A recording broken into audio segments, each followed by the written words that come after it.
tomorrow. Grittigidoodigings! Kuvagun othaging lathabing idigwists! With a gel ithagom, budagek, tivago dathabis iviging throthagal, uther weatherbill bothage pothgot rothagix methabith. Tidago dothage woodagage githagare guvago athabing, Tibo to the gawk, ibba bithagout.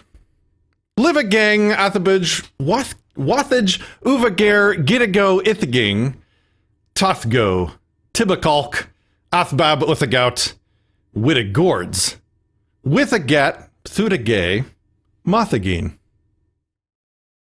Whittigir, Thittigir, Movigin, Othagings, Sibom, Frathabom, Whittigo, Gathabits, Titigo, Judanage, Thittigos, Mothabin, Athabings, Civigan, Thoragi, Buvaga, Rivagat, Athabist, Sothagats, Itigus, Ithigus are, Thuvagay, Worthagan, Dathabagafaga, Abagund, Othaging, Wuhathagan, with a guy?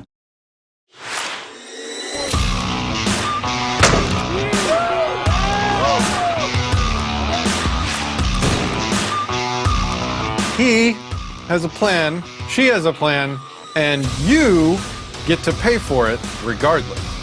The best way to get someone motivated is to stand for something strongly, deeply, passionately. Subscribe to Disenthrall. Do as you're told.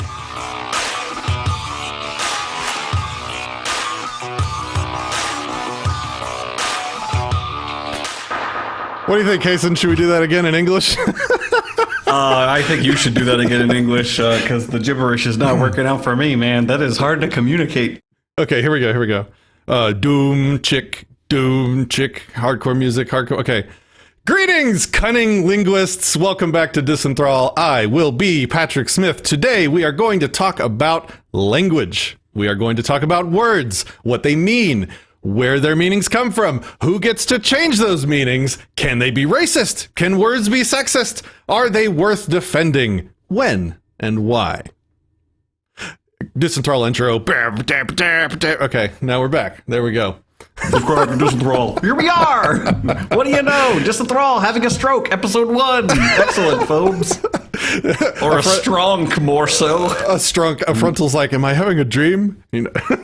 All right, guys, so we have 3 things we're going to do today. Number 1 is we're going to talk about language. We're going to talk about some discussions I've had recently on the topic. Number 2, we're going to talk about Molyneux, his argument for the borders that he went over recently in a video. And then number 3, we're going to make it a call-in show. So if you'd like to be on the show, if you'd like to challenge us with something, if you are not a voluntarist and want to prove us wrong, that we need a government for something, you know, for any reason, if you want to talk about ethics, principles, whatever, philosophy, join our Discord server at the link on the screen, hitting the right button this time, disenthrall.me/platforms. You can find the join link for our Discord server. Join the voice chat. If you are in voice chat for the next hour and a half or so, you are at risk of being pulled into the live stream because we will assume that you are someone that wants to be a caller and call into the show. So if you'd like to do that, join the voice chat. We'll pull you in as we can. So just sit in voice chat. Like, there's nobody in there monitoring it right now, but just sit in voice chat, make sure your audio is good. And when we're ready for a caller, we'll pull you in and kick it off from there. So those are the 3 things we are doing today. Kason is joining me, thankfully, to get me through that. The intro was actually all 12 versions of gibberish that exist in the world. Gibberish is an actual thing where you can take actual English or at least Latin-based language words and sort of translate them into this thing called gibberish that other people can actually understand. So people that spoke one of the 12 dialects of gibberish would actually have understood the intro, and you're welcome to try and decipher it yourself. It's pretty interesting. And they would think that our accent is very poor, and we may have just invented a new encryption scheme to start putting bitcoins on. Yes.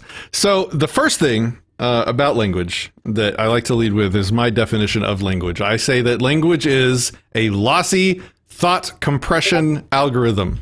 What does that mean? Well, compression algorithm, lossy compression algorithm, is something like the JPEG compression algorithm. You take a picture like a bitmap that is non-lossy, meaning all the little pixels on the image are in perfect shape as they were captured or originally created.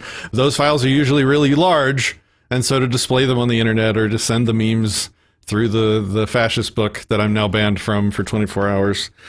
Yeah, if you're on Facebook, by the way, share this video for us. I don't even know if it's live streaming on the Disenthrall Facebook page successfully because I'm currently on a ban. But yeah, so you compress these images into JPEG, and it's a lossy compression algorithm, which means that you're seeing the gist of the image, but the pixels have been modified. They are not the same, and it's not something you can uncompress like a zip file to get back to the original perfect image. Once you have compressed something into JPEG, you have lost some of the original content, intent, meaning, colors, gradients, detail, edges, all that stuff gets a little softer. And if you turn up the compression, the image will become less and less legible and readable, and you won't see the original. Language is that same thing for thoughts, for concepts that we're trying to communicate, for messages that we're trying to send. It is a lossy compression algorithm. I can't hook my brain. I can't hook, like 10 million neurons in my brain directly to 10 million neurons in Kason's brain and immediately transfer the totality and the flavor and the nuance of all of my thoughts to him. Though that would be kind of cool. No, I have to use this intermediary called language, which involves flapping my mouth a lot and vibrating the air, in this case to you guys, into a microphone. And then hopefully you are able to accept that compressed message and reconstruct my concepts that I'm trying to communicate to you in your brain. The better I do at compressing my concepts into language, maybe the more clarity or the higher chance you'll have at seeing the actual thing that I wanted you to see. So that's I sent a lovely example of what compression looks like in a video format in Discord. If you want to pull it up, it's about 6 seconds long. Oh, okay. Probably worth it. Cool. Do I look like I know what a JPEG is? I just want to. Yeah, okay. More and more lossy compression. Yeah, as it goes, right? Absolutely. And so the language is all much the same. Like, some people are terrible communicators. Some people are exquisite communicators. Like Stefan Molyneux, who we'll be talking about later in the show, will be taking on some of his positions. He is one of the greatest communicators of concepts that I've ever seen. Whether he's right or wrong is totally different, but you generally know exactly what he's trying to communicate to you because he's very clear and very well spoken on it. Who's somebody bad at communication? Me, in the intro, was very bad at communicating.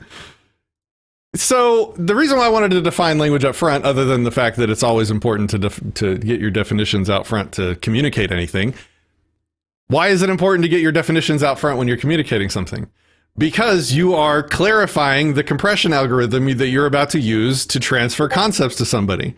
And if I'm speaking JPEG and Kason's speaking, what's another image compression algorithm? What's the annoying one? The web image bitmap, or something BMP. like that?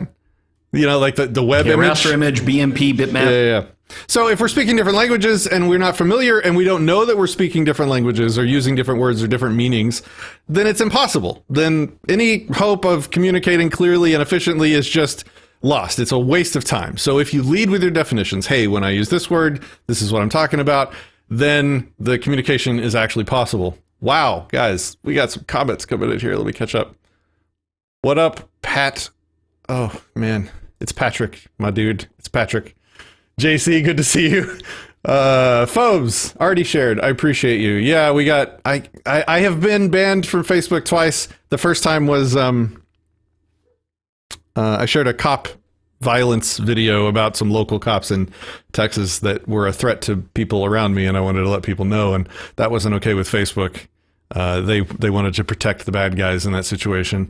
The second time, I just got banned today for 24 hours for sharing literally the Wikipedia image of showing the human body's anatomy, but with all the bits like censored. Like, I censored them in Photoshop before I posted the image so I wouldn't get banned. That wasn't good enough. So I'm so tired of Facebook, with the care guys. image, with the care emoji that is taking the world by storm right now. I did censor it with the hug. Yeah. How do we get people off Facebook? I'm so tired of Facebook. Like, It's so infuriating to get banned, especially for nonsense. Like, I don't go out of my way to break the rules because I like to keep the agreements I make, and it happens anyway. And so we can't get, Kason, why can't we get people off Facebook? Okay. I would suppose it's because it's like a network effect, and every individual node on the network creates additional connections to be made. And if people perceive the value to be equal or close to the number of connections to be made, it's really hard to replace that. It is. And communicating with friends is important. It's just a terrible, terrible platform. I'm not seeing any numbers or comments from Facebook, so I'm assuming that we have been blocked from streaming to Facebook. So screw them. We did. All right, so language. Why did this come up? Well, recently, someone was trying to make the case, and I'm not going to use any names in this. I'm not going to get personal. It's not about the person or people involved in the discussion. It's about the concepts that they were putting forward and the positions they were holding, and I think it's worth talking about because there was a couple. They took some things that I said the wrong way, and the conversation itself was kind of irrelevant to this discussion. So I'm gonna stay vague.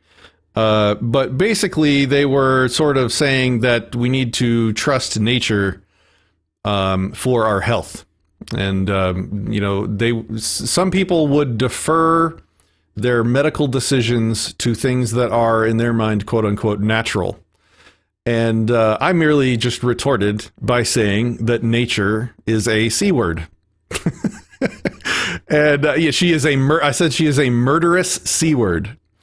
And someone else took issue with my use. Nature, not the person you're talking to. Nature. Yes. I rarely insult somebody that hasn't insulted me first. So yeah, I said that nature is not like our friend or somebody that we should trust or that somebody that we should this is all, anthropomorphizing something that doesn't exist, right? It's just reality. But let's say we are. Let's talk about reality as if it had sentience, which it doesn't.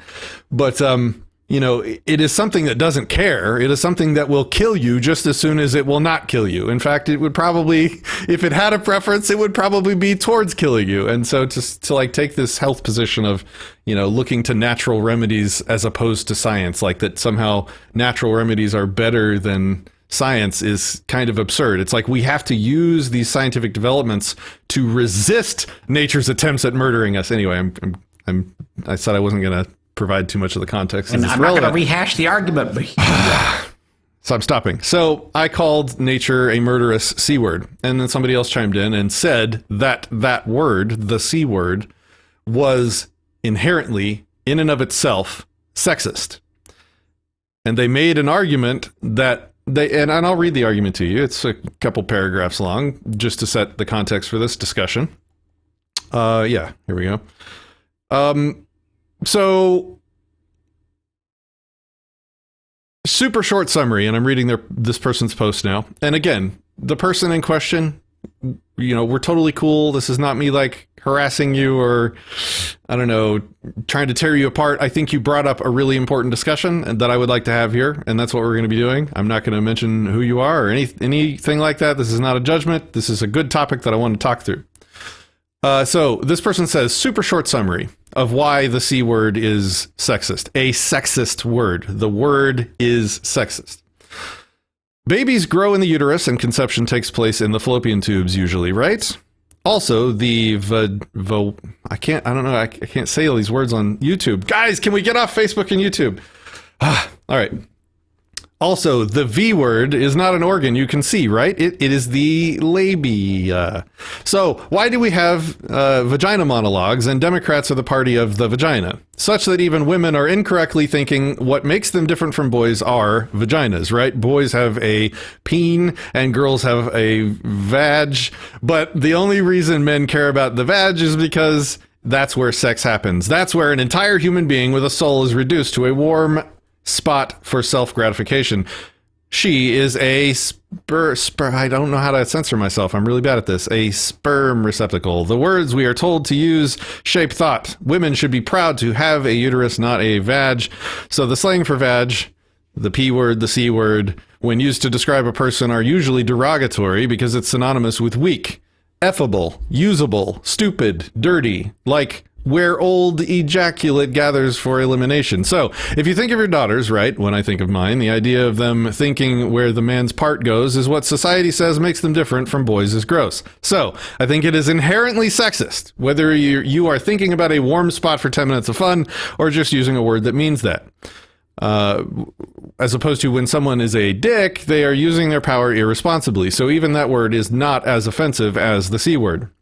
It's that whole words have power thing. Like, my pet peeve is when someone says, can I, let's see, blah, blah, blah. Words have power. That was an important concept here. So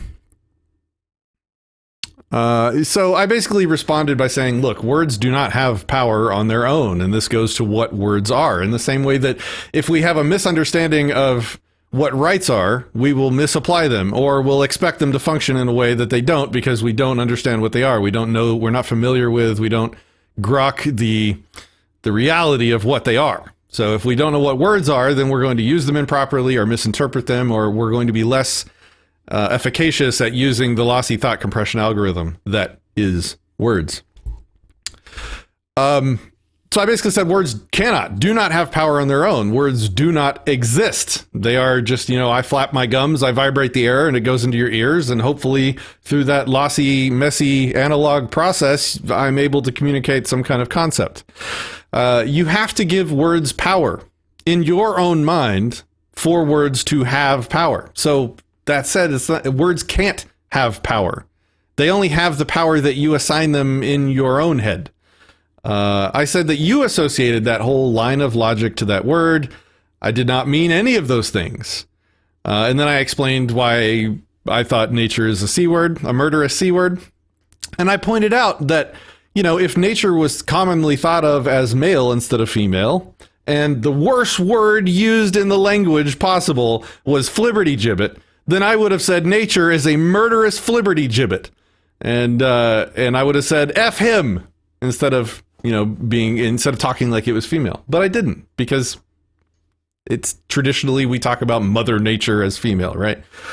And I just used the nastiest word I could to communicate the nastiness, the feeling I have against nature. Like, nature has tried to kill us all at some point, has over the past 2 years has actively tried to kill my daughter, and thanks to modern technology and research, and not just looking to nature for a cure, looking to the thing that's trying to kill her for a cure to the thing that's trying to kill her. Thankfully, and I guess I'm happy to report we're almost at the end of her treatment. I think we have until October, and so far things are going really well, guys, thanks to technology. Thanks to giving nature the middle finger and using all the tools at our disposal to kick nature's ass, so to speak. So she followed up with this, and this is the last that I'll read. I'm sure you know about the theory that words cast spells. You did not have to mean what you said when you said it for other people to not mean it the way I described it. I mean, the dictionary says that as well, so maybe we need to have more care with our words. So basically it's this words cast spell thing, and maybe she misunderstood some of the previous things that I've said, and I'll stop quoting her right there. But in the past, I call laws magic spells, and the things that we do in we hire a lawyer he's kind of like our spellcaster, our wizard that's there to help defend us against the spells coming at us from the other way. I call this stuff spells because it's not real, it's not legitimate, it's not something that authority can be derived from. These laws have no power that isn't backed by the guns of police. So I call them spells because spells are imaginary. Magic doesn't exist, and so that's the analogy I use with spells. There may be a misunderstanding here, but that's fine. We can talk about it. Words cast spells, meaning that sort of like words have some kind of subtext that is derived from the culture or the history or the etymology or something like that. And so if I say a word trying to communicate a specific thought or a concept, by flapping my gums and vibrating the air, that somehow it grabs on and is attached to all this other baggage that is assigned to it by other people based on their experiences. Like, whether or not I've had any of those experiences, like, I would have no way of knowing that for this person, it meant all those things about all those, really rough and edgy things about like the female's parts and what they're for and blah, blah, blah, blah, blah. Like none of that was on my mind. It had nothing to do with anything I was trying to communicate. So there's two things we can learn from this. Like, number one, part of the problem, part of the lossiness of language is that words mean different things to different people. And that's one of the things that we're going to talk about here today. Sorry, I've just been blabbering on, Kason. Feel free to jump in if you'd like. But words mean different things to different people, which makes language much more difficult to use clearly. That's the first thing. And the second thing is, like, knowing that, maybe I should have used a different word. But maybe not. Maybe, like, I'm trying to come up with the nastiest, meanest word I can find, and that was the first one that came to mind, and I'm talking about something that I see as trying to murder people. What do you think, Kason? So a lot of people get hung up on these words are bad. And whenever it comes to these words are bad, I don't know if a certain syllable, a certain, collection of phonemes, a certain tonal usage, like, I don't know, the major scale, do, do, do, do, do, do, do, do. Like, what if there was a society that thought that was evil to say? I think it's more the decompression. So like if language, if we think of it as a thought compression algorithm, in video production, there's a thing called a codec: compression and then decompression. So you take all your bits, you squish them together, and then you get it to the other side where like somebody's going to view it, and then it unsquishes it so they can see the content. Hey, look, we just had a compression error on the bottom of the screen. Anywho, so if language is that, I think the decompression and compression is where the value judgment is made, which that brings me to a random value meme. Behold, the Keynesians, the Marxists, and the Austrians. Nice. I like that meme a lot. So then I found several days before that conversation, I found myself arguing the other side. I'm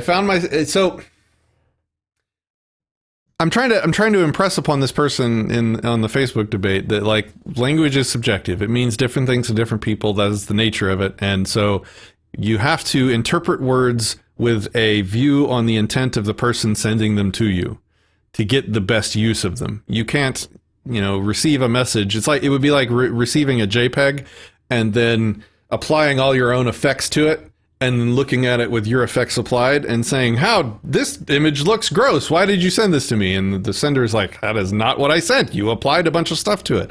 Well, that's kind of how human brains work. And we have to resist that. Like when we receive words from people, we can either take those words and even like subconsciously allow ourselves to apply a lot of color and filters and project a lot of stuff onto the words, and then analyze the concepts and get offended or not get offended or try and respond. Or we can look at the words that people send us and try and project ourselves into their brain and trying to figure out what they were thinking. And the difference in these two reactions is usually the difference between responding with statements and responding with questions. So if somebody sends me garbledygook that I don't understand or that I think is kind of going the wrong way, if I'm curious to find out what they actually meant, what the original image that they were trying to send me looks like, I will start with questions. Hey, what did you mean by this word? How are you using this word? What definition of that word are you using? Why are you using that word? What did you mean? I'll ask a bunch of questions to solidify exactly what they mean. Like, give me more data so that the image becomes clearer. As opposed to, somebody says something, I interpret it in a certain way based on my projections and internal filters, and I just respond with what I think they meant. That is how it works, and we have to kind of be careful not to do the latter, even though it's like the default thing that people do. Then on the other side, I find myself, and Phobes is in the chat, he was here for a lot of this, we have these philosophical conversations where the meanings and definitions of words are debated hotly, intensely, because the arguments are in the definitions. And without the definitions being clear, we can't even get off square one with philosophy. So, in one hand, I realize that language is subjective, and I mostly concern myself with what people intend and what they mean with the language they're using so that I can understand what they mean rather than the language itself. Like I don't care about, like, how do I describe this? So if I'm talking to somebody who I'm trying to introduce to the ideas of voluntarism, like a layman, this is not a philosophy debate. This is not, anything like that. This is just me having a chill conversation with somebody. I will use any words that they need me to use to communicate the language, to communicate the concepts that I want to communicate to them. And that's the view that we need to have when we're having those conversations. Like if I'm talking to somebody that has a bad impression of capitalism, I could spend 30 minutes hung up on their invalid, in my opinion, use of the word capitalism, trying to correct that. Or I could find out what word they would like me to use for what I am supporting, and then use that for the duration of the conversation. Because the point, it starts with examining what one's goals are in the conversation. So if your goal is to communicate, is to create a new voluntarist, then you have to take that goal and like put it in front and center in your brain and analyze all of the actions and words that you're taking and saying against that goal. And fighting over definitions is really not important for that goal. It's like, it's superfluous. It gets in the way even. Like, people like to fight over definitions in these conversations. So I say get rid of that. Use I'll speak German if I need to create a new voluntarist. I really don't care how I have to flap my gums to get the concepts into their brains. That's the attitude we need to have a lot of the time. Now, on the other hand, we'll be having philosophical debates. And when we are being rigorous and trying to tease out philosophy and ethics, we have to be annoyingly precise with our language. We have to lock down the definition of every word. And a lot of times the definitions of words are worth defending, because one of the ways in which the culture is changed sort of subconsciously is by people actively attempting to change the language. And that shit has to be resisted at some point, because if they dilute the language, if they pervert the language, if they eliminate your ability to say certain words, or post, it wasn't even a meme, post a diagram of human anatomy, let's say, like they are removing chunks out of the algorithm that you need to be able to communicate your ideas, your concepts. And when your goal is front and center is seeking truth and fight and debating and clashing over philosophy to try and find truth, you have to take language very seriously and precisely and rigidly. And so it's like two totally different approaches based on the goal that's front and center. What are you guys' thoughts? Let me know in the comments. Kason, do you have any thoughts? I think that the idea of people limiting your language was a key proponent of George Orwell's 1984, right? With newspeak and like, this is how people ought to speak.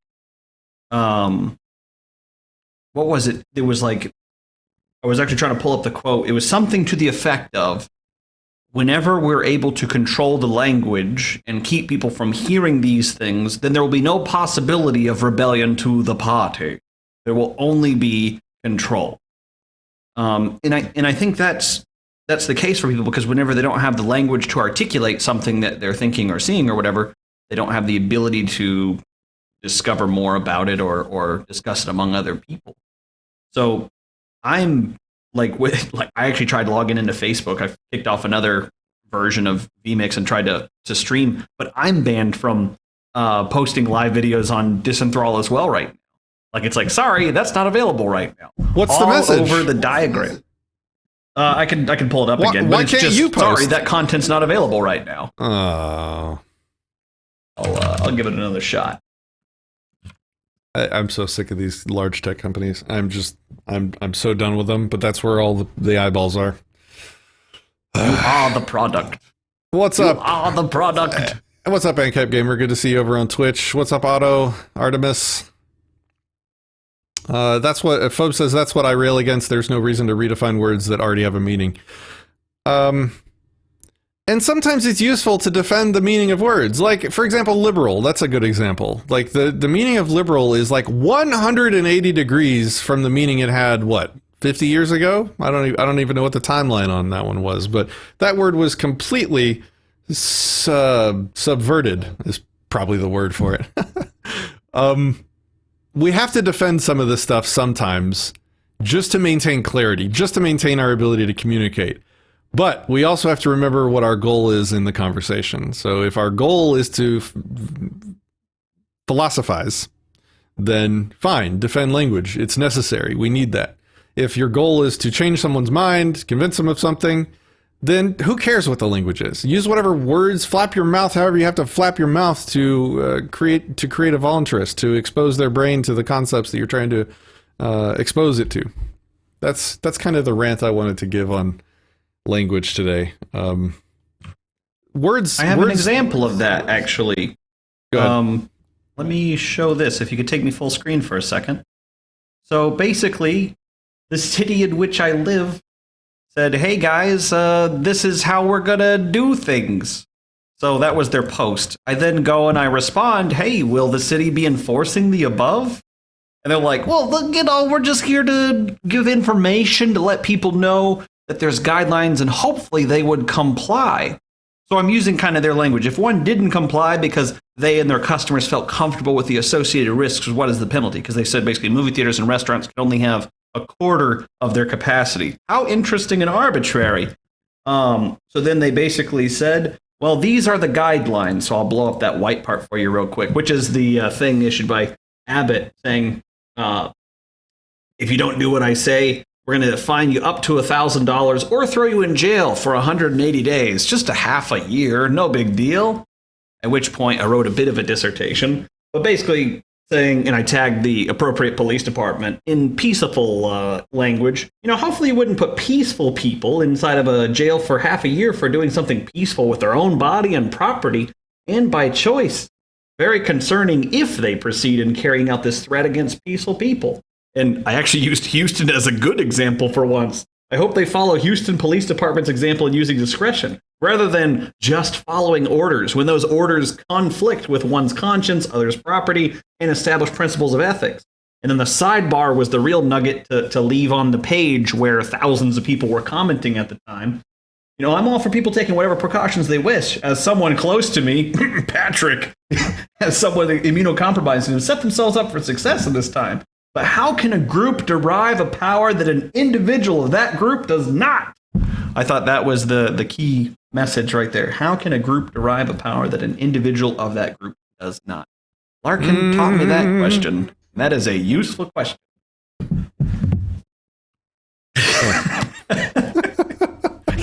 Preach it. Preach it. Preach it. Oh man, I've been doing I've been doing Lysander Spooner's audiobook No Treason, and it's been another yelling session. Like I was doing Walter Block's book, and there wasn't really any yelling. It was just kind of, you heard the book, like it was just delivering the book. Now I'm reading Spooner again, man. Woo! I get excited. I get yelly in that audio booth, and I have to redo it. He's too loud. So we have. Patrick, I just want to. Yeah, go ahead. Do you know what the next major holiday in the U.S. to be celebrated is, as a sidebar? No, what is that? Most would say Cinco de Mayo, but I would say, baby, it's May 4th. Let's be Force Ghosts together. Let's make some Baby Yoda deviled eggs. Let's make some Leia Organa muffins. Come on. Look at this. We got the muffins with the little faces. You got the little Baby Yodas. They're kind of looking funny because of the green screen. Here, look at this one. He's like perfectly formed. That's so cute. Delicious. That's what the wife's doing. That's awesome. That's just, I thought it was important to let all the nerds know. Star Wars is with you.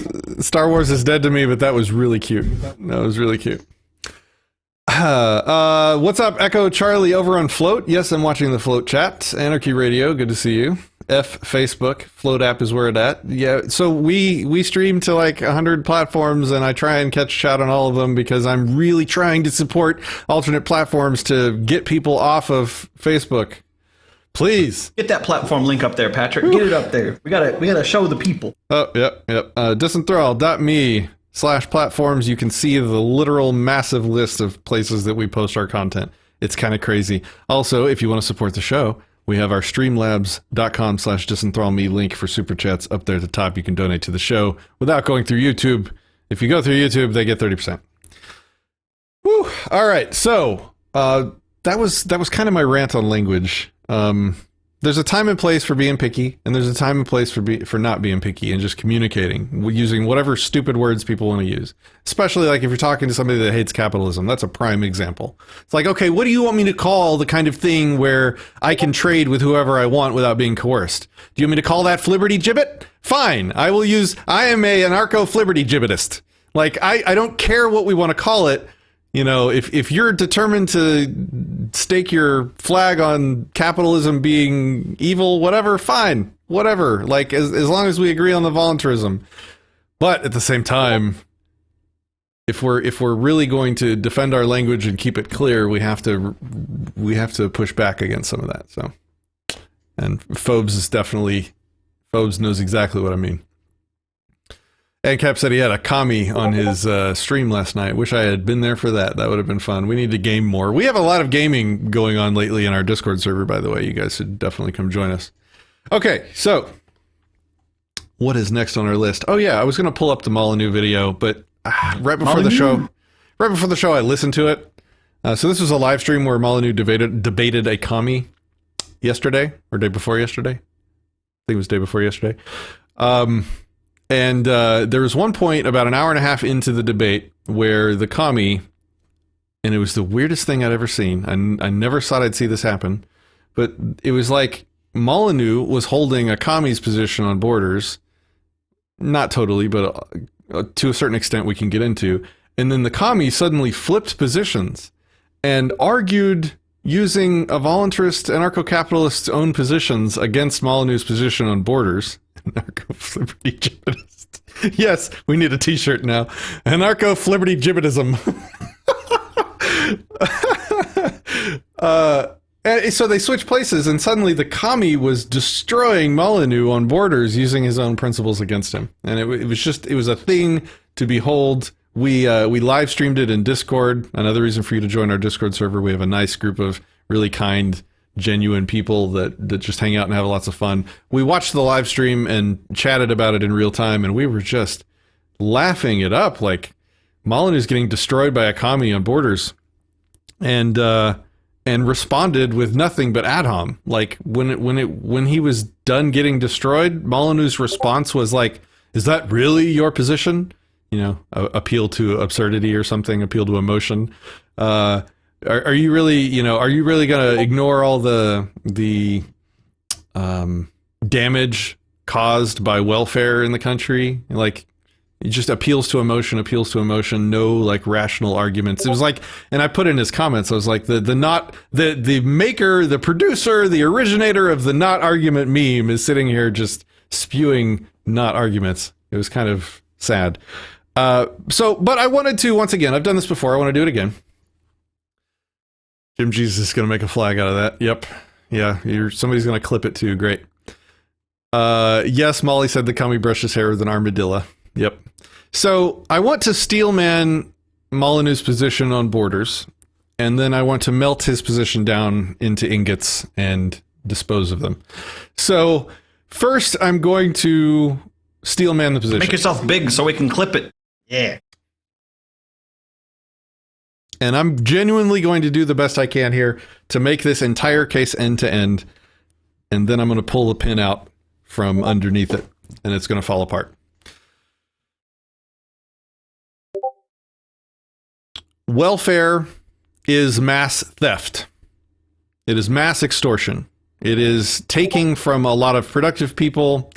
It is giving that stolen loot to people that haven't earned it, don't own it, don't deserve it. Hold on, let me mute Discord here. 1 second. I'll keep an eye on it. All right, yeah, let me know if we need to do something. I'm tired of the dings. Okay. Will do. I'll watch Discord. Cool. So welfare is extortion, and the people that receive welfare are effectively receiving stolen loot that, money, property that they don't own, that doesn't belong to them.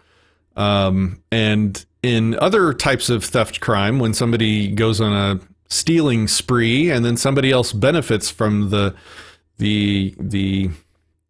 loot from that crime, it's kind of easy to associate the two. Like, if you are going to knowingly become the beneficiary of crime, in a way, you're like a post facto co-conspirator in the crime. Like, you know that was stolen and you accepted it, and you know that thief is going to go out next week and steal some more to bring to you, and you're going to keep stealing it. Well, in that way, you're sort of tying yourself to the crime.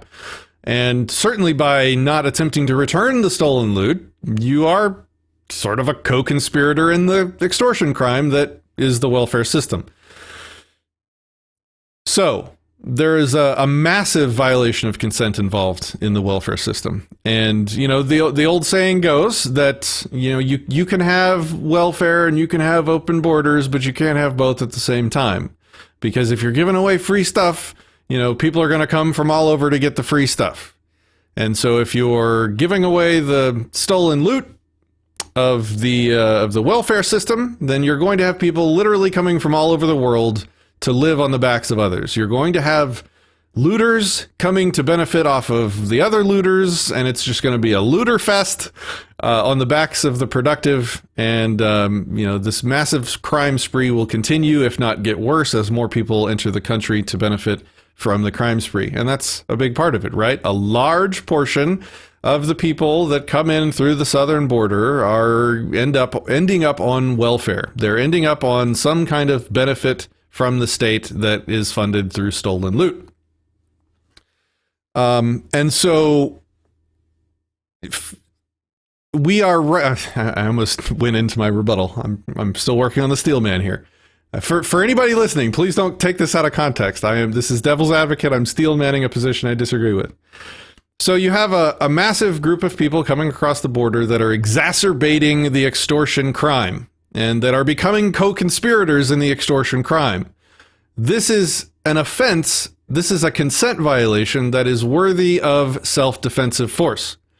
If somebody is stealing from you, if a gang of people are stealing from you, if you have a bunch of co-conspirators in a crime that are robbing you, you have the right, you are ethically justified in using defensive force to prevent that from happening, to prevent it from happening ever, to prevent it from happening at all, to get restitution after it's happened, or to keep it from getting worse. That is justified, legitimate force that you could use.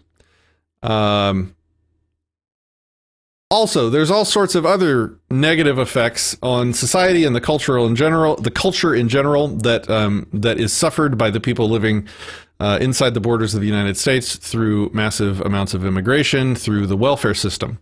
Those are two separate big topics that I won't go into fully, but basically there is some very good and seemingly legitimate reasons that the welfare system has contributed to you could say the utter destruction of the African American family and the African American population.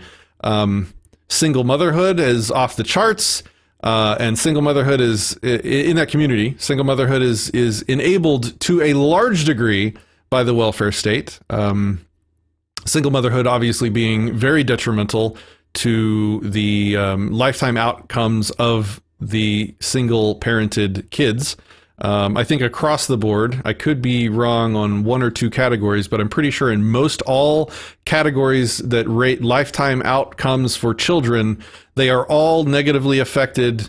The chance of all of them being negatively affected goes way up in if the child is single parented. And obviously when you subsidize something, you get more of it. And welfare does almost nothing these days but subsidize single parents. Most of I want to make sure I'm steel manning and not straw manning. I'm pretty sure it's true that most welfare recipients are single parents. And so I shouldn't say we, the extortionists are massively subsidizing something that leads to worse outcomes for children. And also, there's all sorts of economic negatives as well for welfare. Obviously, if they can't tax it, they just print the money. So everyone living here's anyone that owns U.S. dollars has basically a little bit of their property devalued or stolen every time the government prints more money. And there's little else besides war that causes them to print more money than a bunch of immigrants coming in and getting on welfare. Well, the main way the government gets the funding to pay for the welfare is by printing more money. So again, that's bad. That's bad, and it's another way in which some of the people... I'm steel mining. That's another way in which the illegal immigrants coming across the border that are primarily on welfare damage the people living here. They devalue the currency. Let's see. Am I missing anything else? Oh, an important thing to understand is that that all of the net taxpayers in the country have had a large amount of property stolen from them, and all of those net taxpayers in the country are owed restitution. That means that, like when something's stolen from you, you have a right to get it back, and to have that back, and to get restitution, to be made whole again after the crime was committed on you. So it's very valid to understand that the government has a massive debt built up from its extortion crime. It owes a ton of people, a ton of money, a ton of property that it has stolen, a ton of value has been extracted from people and sent to welfare. And so to support a situation that will cause the money to be devalued further, that will cause more tax extortion to happen, to further victimize the people living here, to support something that exacerbates and expands and increases the damage being done to you, is absurd. So to use defensive force to protect the property rights of the people here from the people coming in and using massive amounts of welfare is just defensive force. It's nothing more than just keep controlling the problem. Let's not let inflation happen anymore. Let's not expand the welfare state anymore. Let's not increase crime, because a large percentage of immigrants are I think to steel man it, I think the crime rate of immigrants is higher, much higher than the population. I could be wrong there on that, but defensive force to protect the property here, the public resources here, right? So we have roads, we have streets, we have things that aren't necessarily normally thought of as welfare. Parks, we have parks, and what else? The FAA, for example, spends a lot of money regulating the skies, and there's all sorts of agencies that spend money to regulate public spaces, and the people that come in illegally and don't pay for any of that because they're working for cash under the table, they are again further victimizing the people that I'm going to say taxpayers. This is not Patrick talking. This is whatever. So they are further victimizing the taxpayers by benefiting from the things that the taxpayers are paying for or are being stolen from to pay for. So if I'm stolen from to pay for a road, well, I should get to drive on the road. But should that other guy that never paid anything for it? Well, that's what illegal immigrants are doing. They're coming in and they're using resources and agencies and property that they didn't even get extorted to pay for. They're just here using stuff that doesn't belong to them, and that's wrong. So, yeah, thank you. Let's put that up. Woo woo woo. Okay. All right. Thank you. Appreciate that. So defensive force again is justified. Defensive force is definitely justified to prevent them from using resources that they didn't even pay for, that they didn't contribute to. So that is all border enforcement is. And we have a right to control access to the property that we are voluntarily or involuntarily forced to pay for. So in a way, all of the citizens, all the net taxpayers of the country have a tiny sliver of ownership over all of the public property and publicly owned resources in the country, and therefore we have the right to vote to have our sliver of control over the shared ownership, the things that have shared or group ownership in the country. So it's like it would be like if we were in a corporation it would be like if, we were all partners in a corporation and we all had, like, I had 1%, you had 1%, and another guy had 5%, whatever. We all had slivers of ownership by virtue of the restitution we're owed. That's where this comes from, right? So we are extorted from, that means they have a debt to us. And so a bunch of people are owed a debt to this thing. And so you could kind of say, okay, well, as repayment for my debt that you owe me, thief, you can give me, until it's returned to me, until I'm restituted, we'll just say that I should have a percentage control over the resources that you currently control. So in lieu of the debt, or maybe because of the debt, I'm going to use my vote to sway how the thief uses the communally owned property within the country. I think that covers it. So that justifies voting to control the border. That justifies defensive force against the people trying to cross the border illegally. I'm pretty sure I got it. Let me know if I missed anything, Kason, or comments. Let me know. But I guess the summary would probably be... Not an argument! Okay, well, technically, no. I hate that. So like, anytime you argue with Molyneux supporters, they give you the not an argument line. Even when you make an argument. Like, you can make an argument, and the argument can be wrong, and it's still an argument. Even if the argument is wrong, even if there's no logic there, whatever, it's still an argument. And what I made, what this position is certainly an argument. How did I do, Kason? That was a lot. I think you reiterated Steph's position pretty much since Trump was elected so far. That was my goal. I don't think I've heard anything outside of what he has put out into the world using his lip-flapping thought compression algorithm. That was my goal. Good.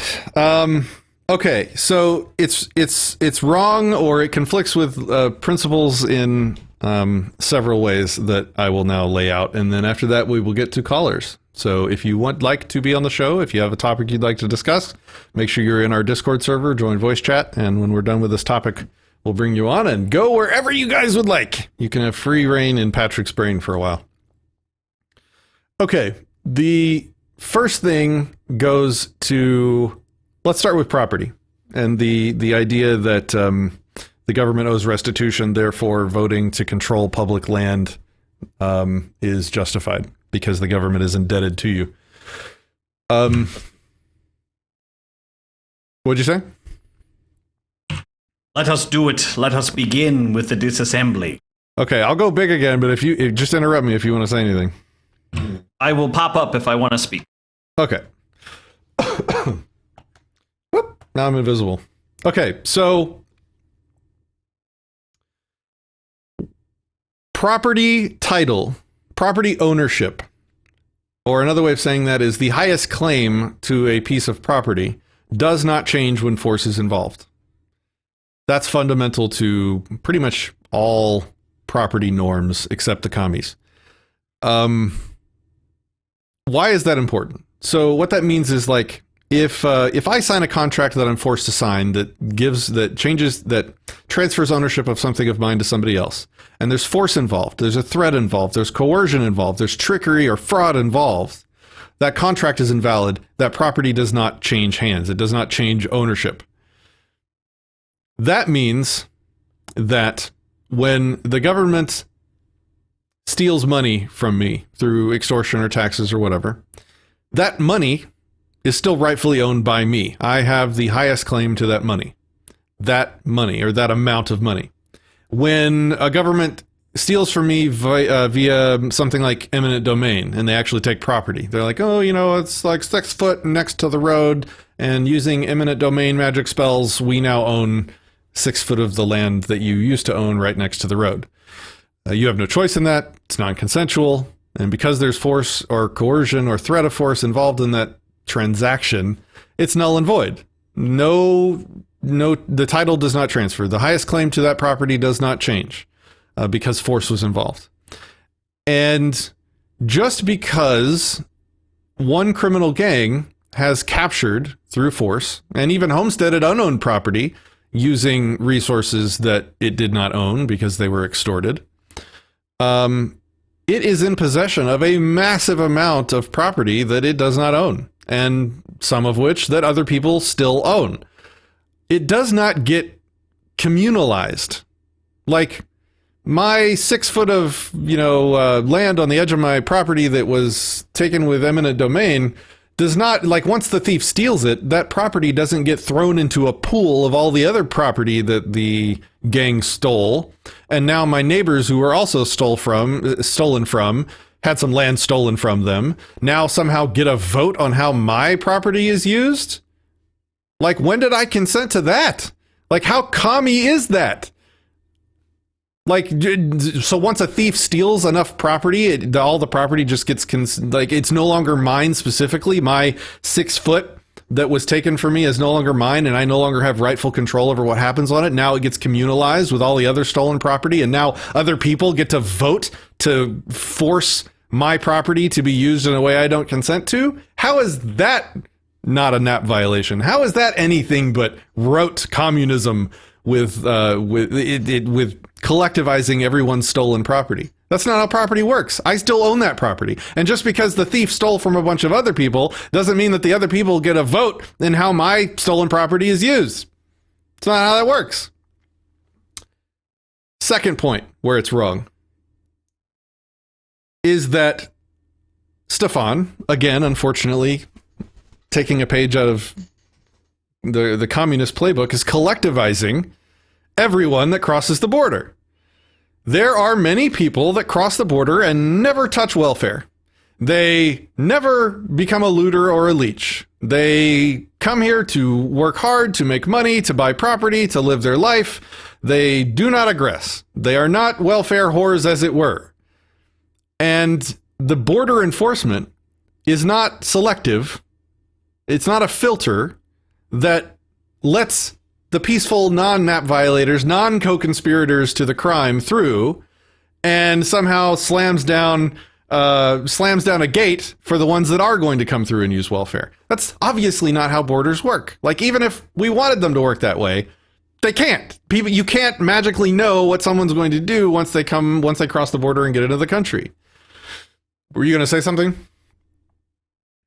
Yeah, just whenever you finish up this thought, I think this is a good thing to point out, like, that he's collectivizing literally everybody. So whenever you come to a stopping point, I have something to add. Okay, cool. So not only is he communalizing all of the property in the United States that has been stolen or captured or invalidly homesteaded by the thief, by the largest gang that has the monopoly, but he's collectivizing everyone outside the border. And I say that he's collectivizing them because he's treating them the same way, with the same force. He's using defensive force on people that are not violating his NAP, that are not aggressing against him, that are not increasing the welfare state, that are not looters. They're just normal people. Like, if I wanted to have a friend come from Mexico to visit me, they're not here to loot. They're not here to come get on welfare. Yet his border will necessarily kill that person if they just try and walk over to my house. That obviously is a NAP violation against that peaceful person coming in. You can't collectivize people. Ethics functions. Molyneux taught me this stuff. Ethics functions at the individual level. It doesn't function on collectives. Collectives don't exist. They're concepts that we use to make mass kind of judgments of large groups of things. Whatever. It's concepts. They don't exist. They don't have intent. They can't violate your consent. They don't act in the world. They don't have agency.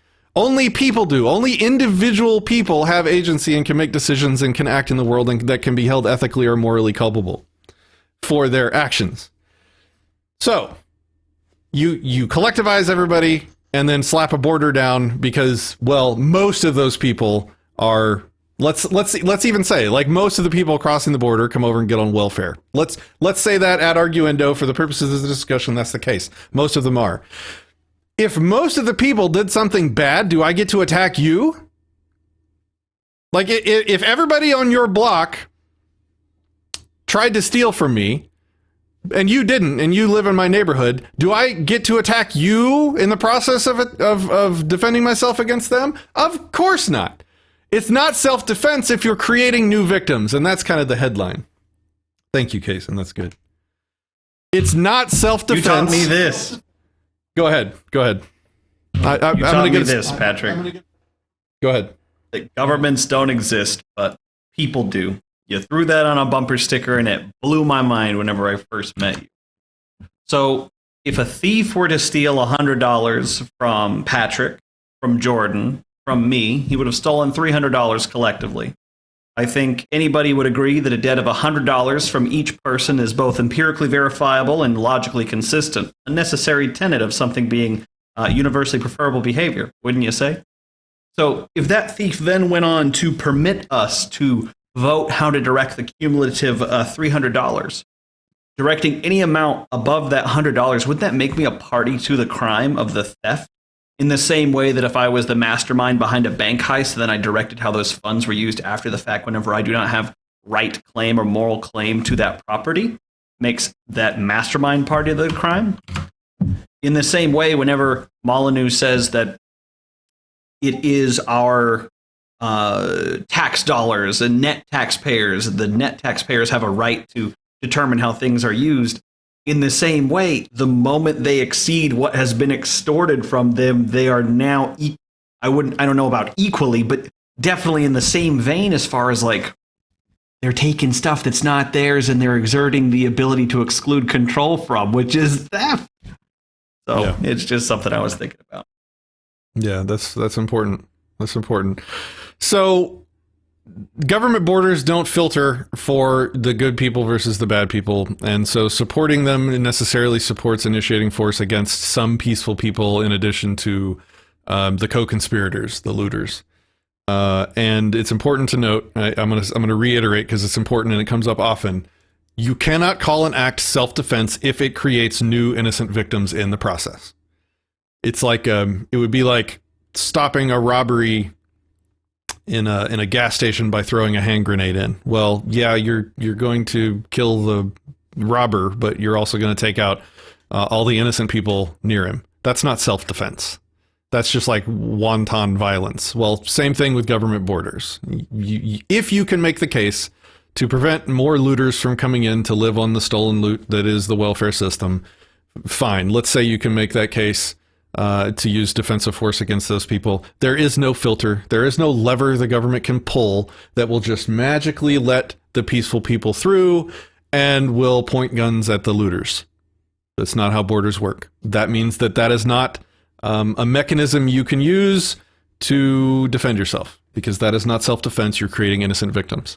And the last thing I want to point out is, again, the communalizing of my actual rightfully owned, quote unquote, and I don't like to use the term private property because that's the commies language, but my rightfully owned property that I'm still in possession of, it's communalizing it. You are controlling my property with your border. You have encircled my property with a border called the United States border, right? And you are controlling who can come and go from my actual privately owned, rightfully owned property that I'm sitting on right now. That is immoral. You cannot support that. I am now an innocent, peaceful victim of your government border sitting here right now inside the country. Even as a net taxpayer, even as one of the victims of the welfare state, people that support the border are victimizing me extra by violently, non-consensually controlling access to my property. I can't travel somewhere else. I can't invite people to visit me on my property. That is a violation of my consent. That is aggression. If you support that, you are supporting the violation of my consent, the violation of my property. So that's like 3 ways or 4 ways, I forget now, that that position on borders is invalid. And if anybody has any exceptions or arguments that you'd like to talk through around that or any other topic, hop in our Discord server and we will get to the call-in portion of our show now. Has anybody, have you talked to any of these people, or should I just grab one and yank them in? Ethics is on deck first. He's been waiting patiently the entirety, followed by Crowed. Gonna grab Ethics, pull him on in. All right, here we go. Mic check, 1, 2. Can you hear me? Yeah, I hear you. So Ethics has been on the channel once before in the form of a frog, I believe, and we discussed the I think I called it my favorite set of magic spells for defending yourself in court or something like that. We did. All right. So what would you like to talk about? Well, yeah, just a few things. Okay, so I can hear myself in my own headphones. So I'm having a little bit of a technical difficulty. Maybe I should figure that out first. Probably, let's see. You can mute me or mute the stream. That'll probably help. No, it's probably on my end. You might want to mute me in Discord or close the stream. One of those two might work. All right, fair enough. All right, so I just muted you. Can you still hear me? Yeah, I can hear you. Let's see, that's not going to work.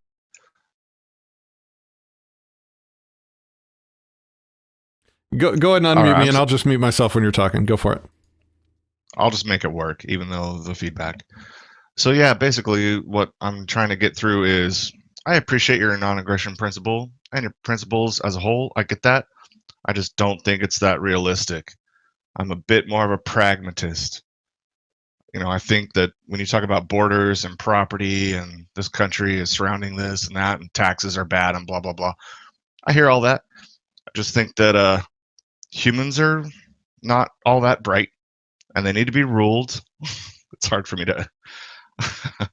And it's good to have police, and your non-aggression principle sounds great on paper, but in reality, not going to work. Hasn't worked, won't work. What would you say to that? Your predictions on the efficaciousness of not attacking people do not justify attacking people. So, like, you can think we're gonna have a bad time if we don't attack people and we, follow the non-aggression principle. You can think that's not going to work all you want. Okay, that's not a justification. Okay, so I had my Discord muted. Did you hear what I said? Yeah, I heard what you said. Can you hear me now? Yeah, I can hear you. Okay, so I'll steel man your position. I gotta stop looking at the screen. I'll just talk to you on the phone. So, in essence, what I'm saying is that ethics be damned. Pragmatism is what actually rules societies. And because people are violent, they need to be violently controlled. Like, I'll steel man your argument. Let's say, hey, everything's anarchy right now. Will that work? It's never worked. Most people they don't seem, to me, correct me if I'm wrong, functional enough to make that work. So why not have police? Why not be ruled by a tyranny? Why not have daddy government and a surveillance state? Why not? Two things. Number one is we are in a state of anarchy right now. The only difference is that a large portion of the population is convinced that the gang that has monopolized the area has some kind of just and rightful authority. So they don't challenge them and they don't see it as a gang. But the state, government does not exist. And that necessarily means that anarchy does exist. Government as a concept, it doesn't exist. It's a bunch of people acting as if they have authority, and it's a bunch of other people believing they have authority. This is a state of anarchy. The problem is not the existence of government, because it doesn't exist. The problem is the superstition of that government having just authority. Okay. So but in a way that might help your position a little bit. Well, because I'm trying to do the same thing. Trying to steal a man. So let's say you have the magic wand, you have all the power, and it goes exactly how you would like. So what's going to happen to courts? What's going to happen to borders? Are you going to shut off all welfare or close the borders? You've probably been clear on this before. I'm just looking for clarification. Which one is going to go? Are you just non-aggression principle no matter the consequences? Because most people are a net negative parasite on society, and they're not going to be able to be self-sustaining. That means they're going to come after you.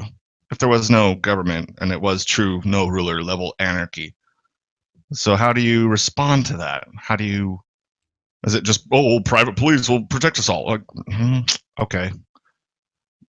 Well, most people, 99% of their interactions every day of their life is voluntary, is non-aggression principle compliant, and the only Agreed. actions that are really not are the ones that are based around or are involved in this invalid superstition in this monopolized gang.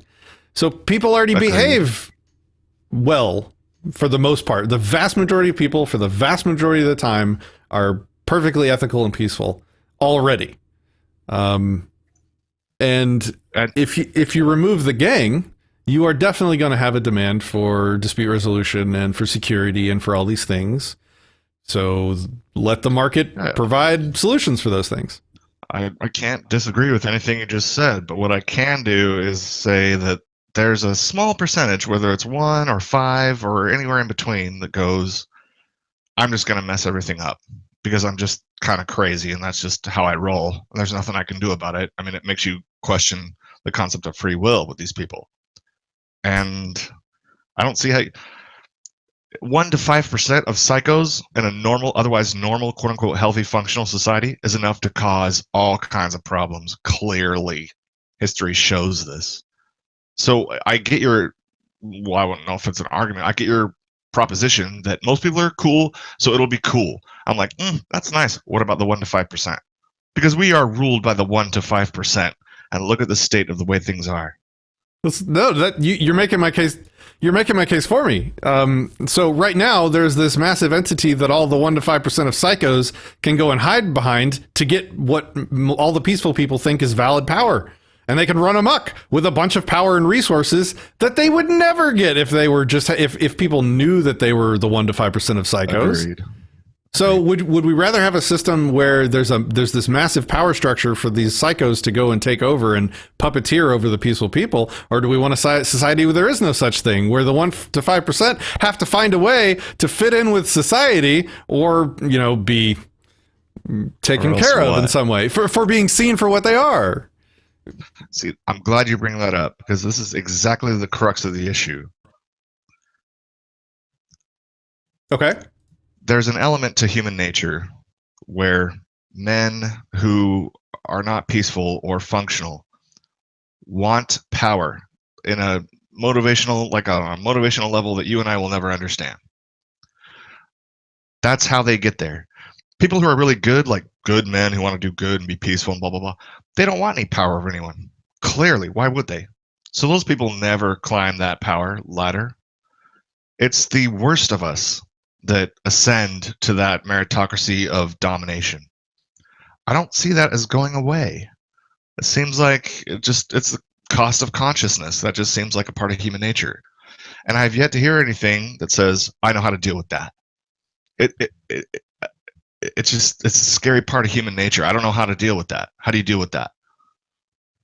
So two observations, and then I'll give it to Kason because he just appeared on my screen. Fair enough. Number one, I've been at sort of the mid to upper echelons of business. I've interacted with a lot of the CEOs of very large corporations, and I can sort of confirm with my own anecdotal experience that the statistic that says that amongst the CEOs of corporations, there is a higher than normal, probably far higher than normal percentage of sociopaths.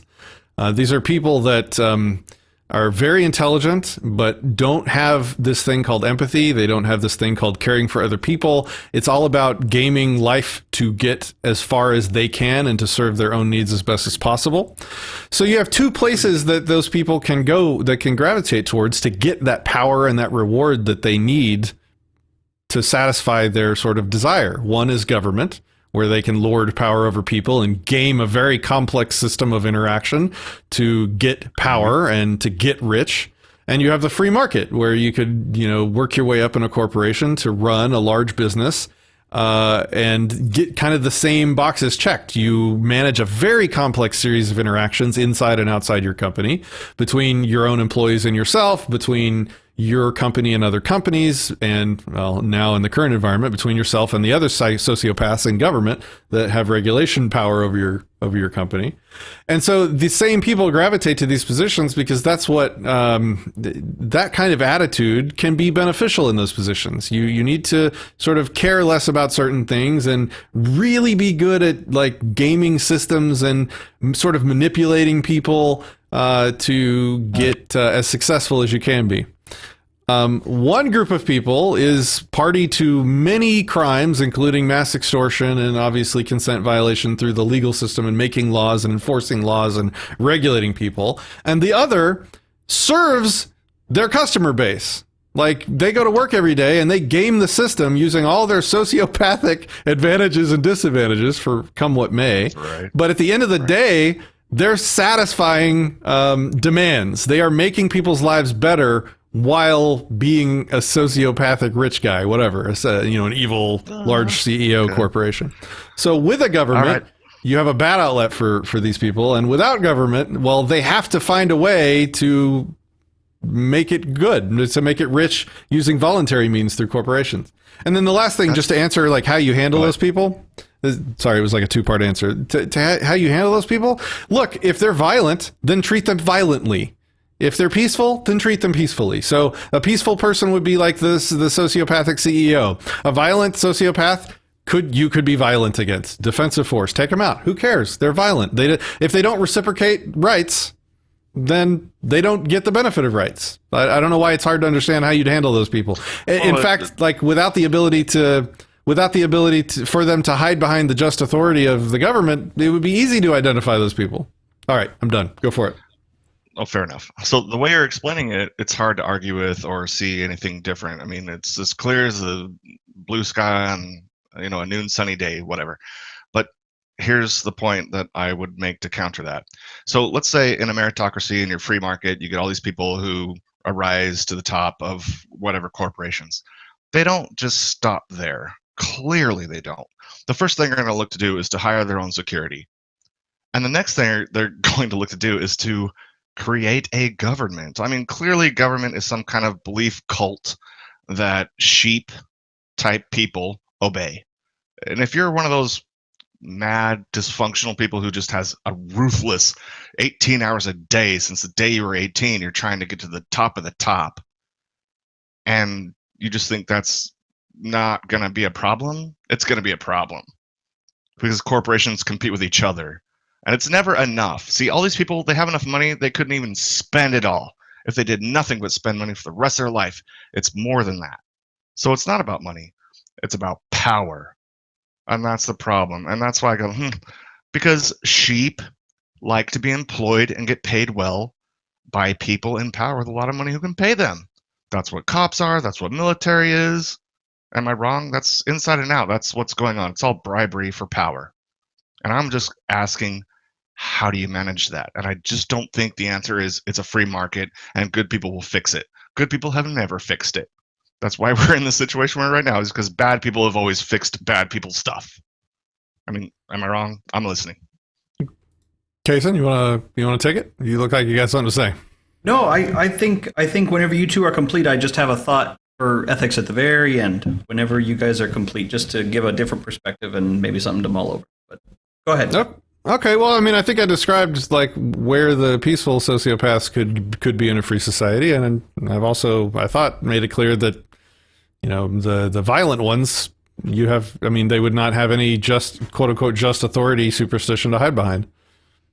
So I mean, there's just authority and there's prison. It's kind of black and white to me. Like, how are you gonna, with quote unquote just authority, make people who deserve to be in prison when they have all the power and so many people who are employed by them? And by the way, if you haven't been able to tell already, I'm sure you have, I'm totally playing devil's advocate hardcore. You know me, I believe everything you do. I'm just trying to be that devil's advocate to be challenging. All right? Yeah, I knew, but it's still a good conversation. So like we're talking about free market justice, trying to predict the future on cool ways to control violent people. We can certainly play some thought experiments if you want. There's like when you give up rights, when you give up your ability to be free from attack, the world looks like a very nasty place. And the free market, I'm sure, will come up with all sorts of devious and intelligent ways to put those people to use, to make them productive, to make them to make. I'm using make like in the forceful way, to force them to provide restitution through whatever means is necessary based on whatever crime they committed and the restitution they owe, right? If it's trespassing, it'll be something small. If it's murder, who knows? I doubt that this would be palatable to most people, but, lifetime enslavement if you're a murderer. Like, maybe you become the house slave of the family of the person you murdered or something crazy like that, right? Like, I doubt that would be palatable in any kind of society we would want to live in, but, like, without just authority, bad people look like bad people instead of like politicians. That's clear. Understood. I mean, I've taken enough of your time. There was some good points. I appreciate it. I'm not trying to be all argumentative. Obviously, I'm on your time. No, it's fun. On your side. It would be fun to have an episode just going over all the things that might happen in free market justice and defense. Yeah, right. Because everything I've mentioned, I think we got to plug him. Patrick. Yeah, go ahead, Kason. Ethics. I have seen your ferocious philosophy show where you peacefully interact with men who have the power of God strapped to their hip and badges on the front of their shirt, and they're ready to take you down. And you have the means to defend yourself, if only in the form of the 2,000-pound vehicle that you're operating and they're walking directly behind and in front of. And man, I think if people get that brainwashing out of their head of, that blue line good, everybody else bad, I think that will be the main thing. Just that kind of what Patrick was saying as far as like the idea of everybody's belief in the right of authority, the right of somebody to rule another. If that goes away, man, oh man, then I think you let loose the safety of the revolver of many, many people who could defend themselves in these kind of encounters, but choose not to for fear of not only the vertical attack from, the enforcement class or the enforcer class, but also the horizontal attack from the other humans that are milling about. You guys got to check out some of his stuff. It's fantastic. Ferocious Philosophy, right? On YouTube? Yeah. I appreciate you saying that. My response is that trying to challenge the police in the common, average, everyday American public is like trying to challenge the yellow ribbon that supports the military. It's that hard. So the question is, I hear you, thank you, but I haven't been effective, and I don't see anything or anyone who's being long-term effective, and I am a watcher of this channel, so I'm obviously interested in what could be effective. So the question I have is, and I'll end on this, so far, everything we've done, ultimately big picture, is not effective. I was just talking to a client, a guy who pays me money to talk to him about court and he was just, relaying to me yesterday about how powerless and ridiculous all of this is for him. And what do I have to respond to? There's no viable solution that doesn't end in end game for him, and he knows it. So I'll end with this. What do we have to do to be effective? Effectiveness is the only thing that matters. Unless you just want to have my retirement plan, which is end up on a beach with a Mai Tai and a couple of, watching while this all goes down while laughing, I'd prefer to not see that and to have a solution. I just don't. You and I'm preaching to the choir right now. Like everyone who hears this voice right now, they're down, but we are 1 in 1,000. That's my last comment. I appreciate the time. Thanks, man. I appreciate you. I'll move you back out of this chat now, and I guess my response was, imagine that we were a slave alive during when slavery was a thing. We would be searching for a solution that would end slavery in our lifetime, and I don't mean like a slave during the times when slavery was about to be ended, Civil War times. I mean, back when slavery was just normal and it was a thing. And we were searching for like an answer. We were searching for like, hey, how do I achieve freedom in my lifetime? How do I end slavery in my lifetime? Well, there's a shitload of people on planet Earth. And that's a shitload of minds that all have terrible ideas and superstitions and beliefs inside of them. And your ability to influence millions and millions of minds is limited just by nature of reality. There's only so much we can do in the span of our time alive. And it's kind of the same thing now. Like, there are extreme measures you could take. Like, even if you were a slave, you could try running away and maybe go get a boat and float in the middle of the ocean and have some kind of freedom, maybe, if you call that freedom, out away from society, where people, away from the places where the people hold all these bad beliefs. Well, same thing now. If you want to achieve freedom, you have very few options. You can go out in the middle of the ocean, maybe space steading once that becomes a thing, homestead something on the moon before America gets there to freedom it up and mine it for its oil. But like, your options are limited by nature of where we're at in the timeline of humanity. We're not in the slave times anymore, luckily. Well, we're in a different kind of slave times, a less violent sort of slave time. Maybe not. My brain is conflicting with itself right now, but we can look, when we're born, we pick up the ball at one end of the football field, and especially if we have children. If you don't have children, maybe not, it's kind of up to you, but if you have children, your job is to run that ball as far downfield as you can before your time in existence is over. And that's what we're doing. And so hopefully someday someone will achieve the freedom that we want to see. And in the meantime, if we need short-term measures, well, all of those are limited and extreme. I mean, I don't know what to tell you in terms of that. So, all right, who's next? Crowd, I'm bringing him in. Kabam. Welcome, Crowd. Unmute your mic. Say hello. Hey, how's it going? It's going good. Is it Crowd or Crod? What is it? It's K-Rod. This is K-Rod. The person that spoke with you like a couple weeks back. Calyx K-Rod. All right. So I think I'm gonna leave Discord muted on my end. You can watch the stream to hear me. I think that's just gonna work the best for now. So you'll hear me through the stream, and I'll hear you through Discord. Okay. What would you like to talk about? So you'll hear me through the. All right. Give me like 1 second. You'll hear me through the stream. All right. Give me like 1 second. You'll hear me through the stream. All right. Give me like 1 second. You'll hear me. Abort! Okay, we're gonna move him out. I think talking through Discord and muting yourself whenever you're not talking is probably the best move. Well, he had the stream turned up. We were hearing the stream, I think, too. Geez. So let's try it again. Hey, turn the. It's like a 30-second delay. Turn the stream like way down. I don't think that I can hear you, Patrick, on my computer. Okay, there you go. How about now? We gotta work this out. We can't keep doing this. No, it's not your fault, Crowd. We should have this worked out on our end. So go ahead. What would you like to talk about?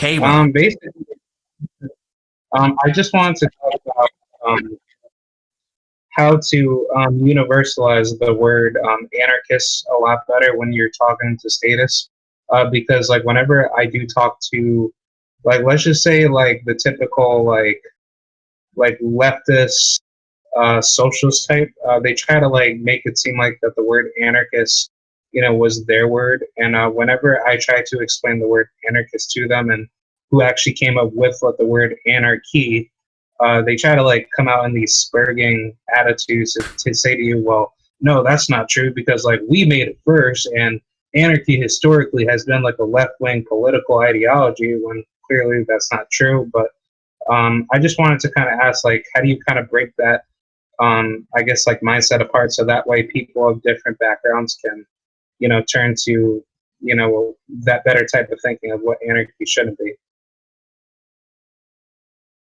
So anarchy is a state of no rulers.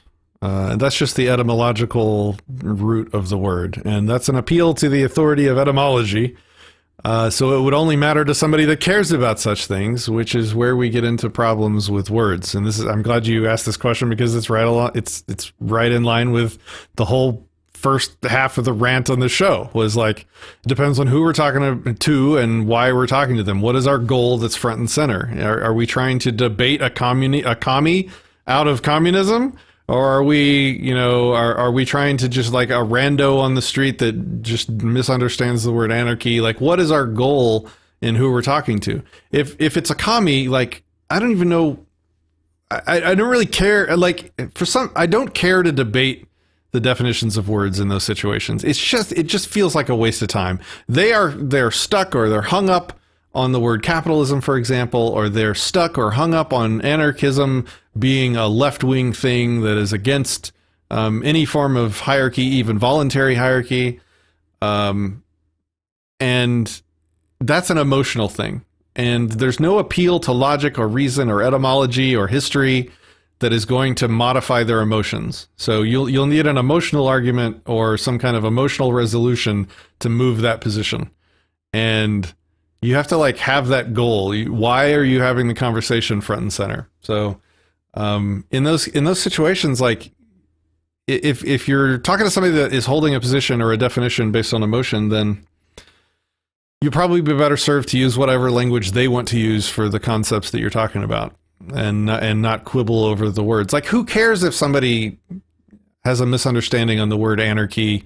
Like even a normie, like if I go to like a random friend of mine or an acquaintance and I'm like, hey, I'm an anarchist. And they're like, oh, you throw Molotov cocktails? And I'm like, no, that's not what anarchy means. Anarchy just means no rulers. And in fact, the people that are rioting and destroying property in the streets are not anarchists. They're not consistent anarchists because they are destroying other people's property. And in doing so, making themselves the ruler of those other people whose property they are destroying. And in so doing, invalidating their own position as anarchists, which means no rulers. It's like, is all of that what they were worried about?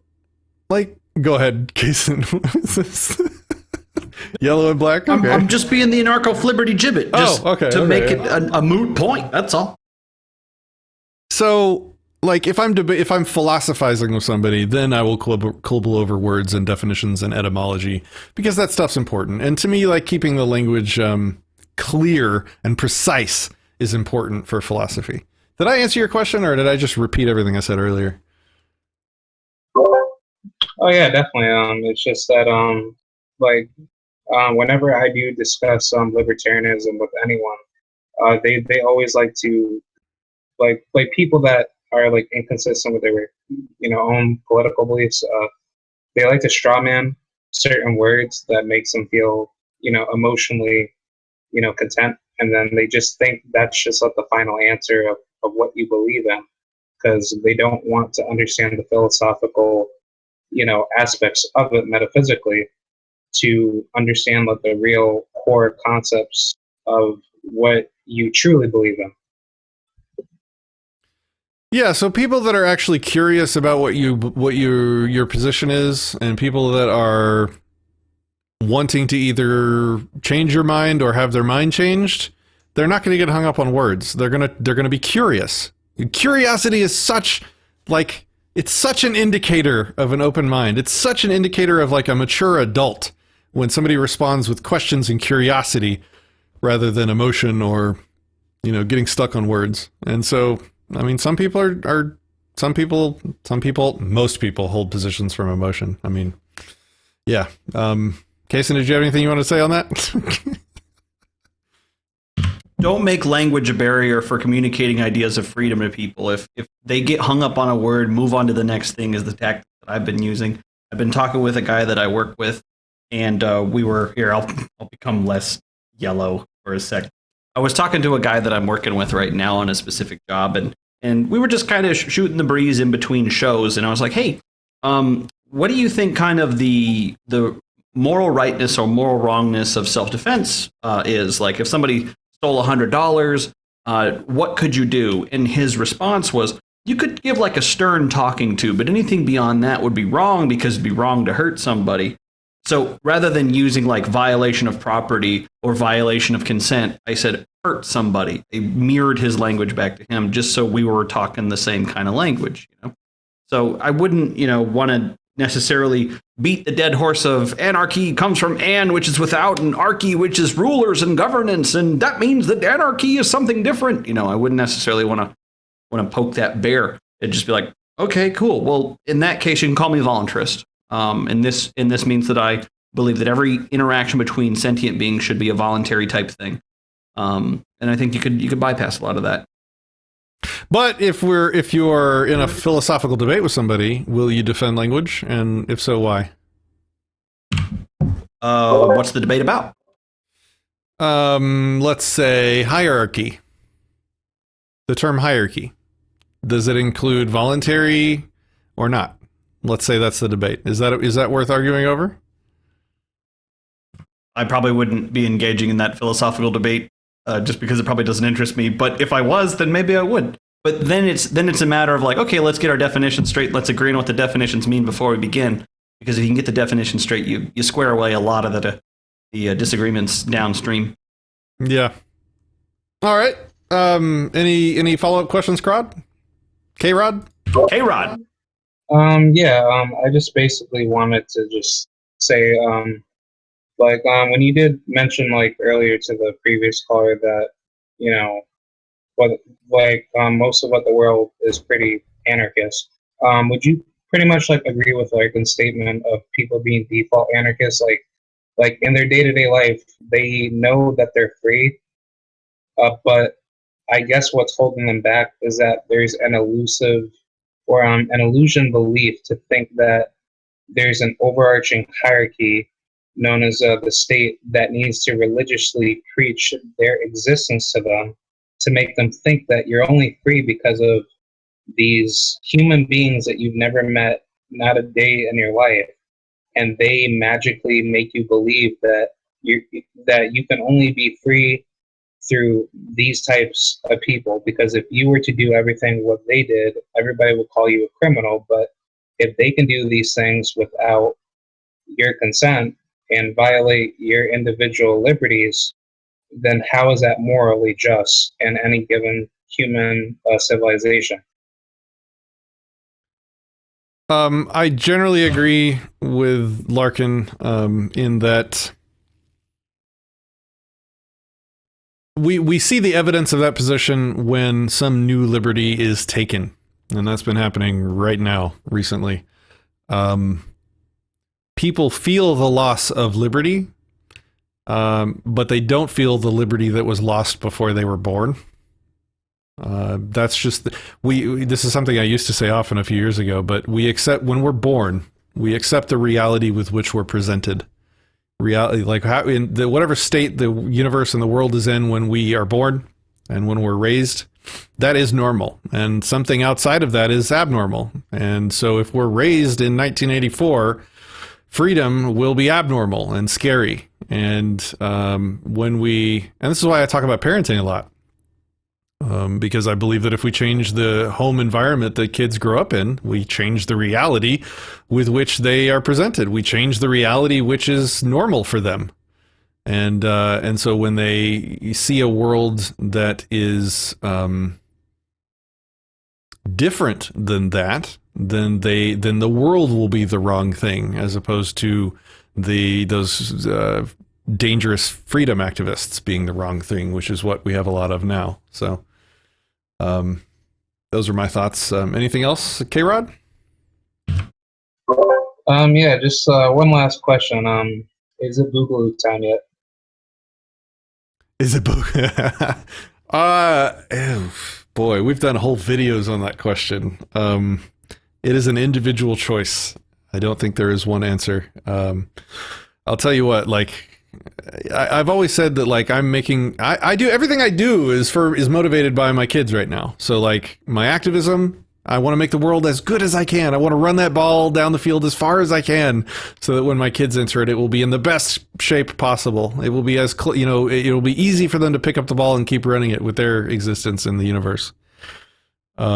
And so, I choose to restrict some of my activism to the less risky ones because I need to be around for my children to make sure that they're raised safely and happily and cared for and not orphaned.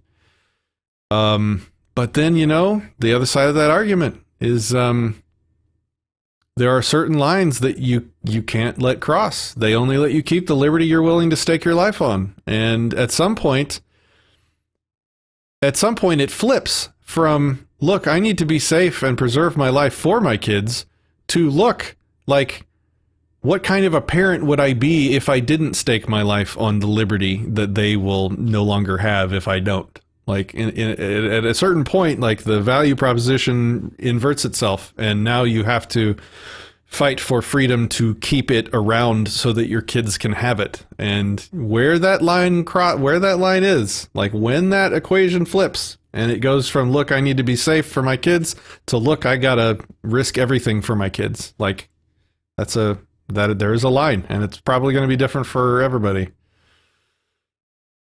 And this is not the venue to talk about where specifically that line is on YouTube.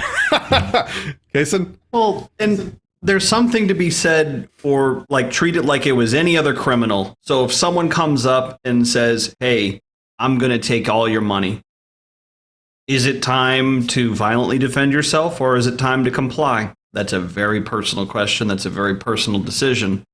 And both are moral for you, because in both, you are not the aggressor. I think that's the takeaway there. JCN with the super chat, $2. The love for government is the root of all evil. Thank you, sir, for the donation. I appreciate your patronage. All right, K-Rod. Galatians 3:16. The love of government is the root of all evil. Echo Charlie, property. Okay, K-Rod, anything else? Good questions, man. No, that's it. Thank you very much, Patrick. Yeah, man, you're welcome back. You're welcome back anytime. Good questions. All right, who's next? Moose. Moose is coming in hot. We got Moose 007. What is up, Moose?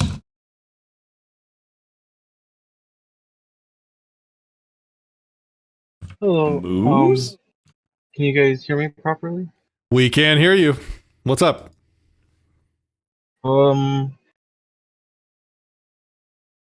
Okay. So the first question, or like the main question, is a lot of times you talk about how you're communicating with statists and such, and how to communicate with them properly.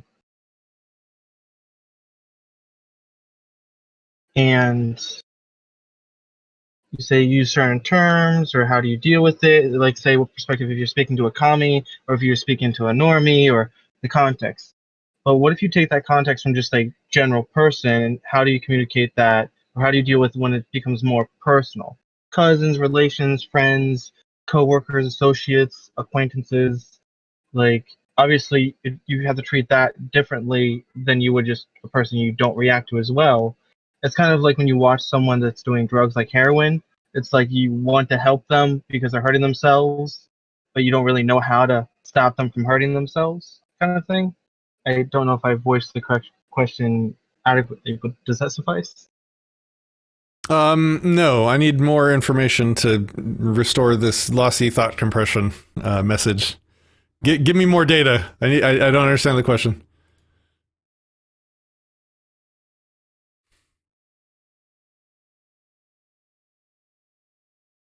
Are you there? Can you hear me? So, how do you, the common argument is like, if you don't like it, you can leave.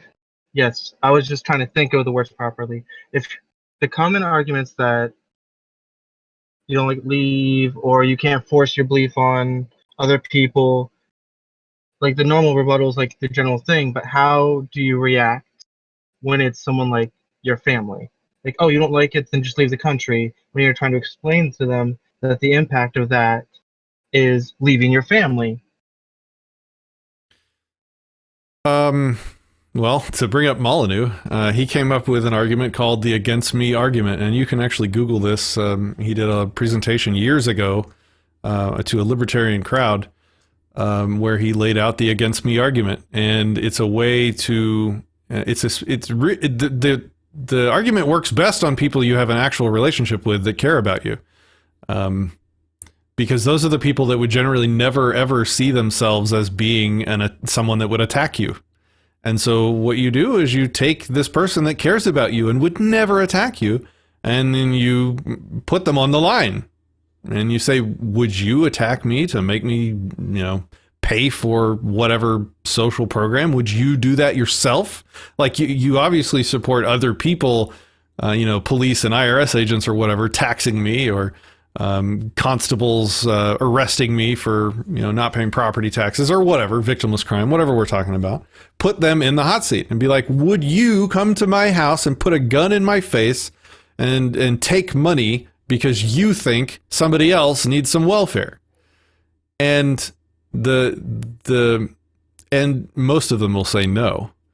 But the ones that do, it's just, look, how can we have a relationship if you are admitting to me that you would have me attacked? How are you my friend? How do you both say that you love me and you support me being attacked to pay for something that you think is a good idea against my consent? It is taking that relationship and like showing the lie or applying the gun in the room to that relationship. It's a powerful thing. Like, no one that loves me would ever do that to me. Why would you support such a thing? And, most people will not say that they would, do it. And to those people, you just say, well, thank you. I would definitely afford you the same respect. I would never, vote for or support anyone violating your conscience. And then, congratulations, you've just created an anarchist if you get them to agree to that. Like if you say, oh, yeah, so we agree that we won't force each other to pay for anything that we don't consent to. Well, boom. Now you just kind of introduce that to everyone and you're done.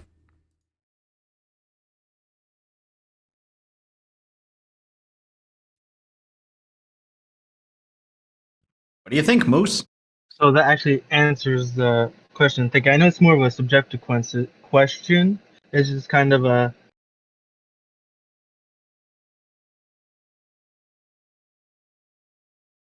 It's something that I think a lot of people, including myself, think about, especially when...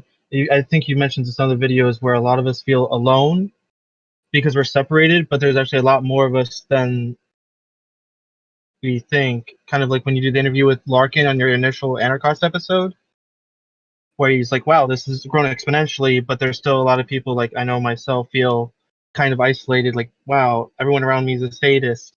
And on one side, they really agree with like freedom or the blue line or pro-America, but then like today's example with the mask and so mandates, it seems kind of like there's a cognitive dissonance, especially with people that are closest to you.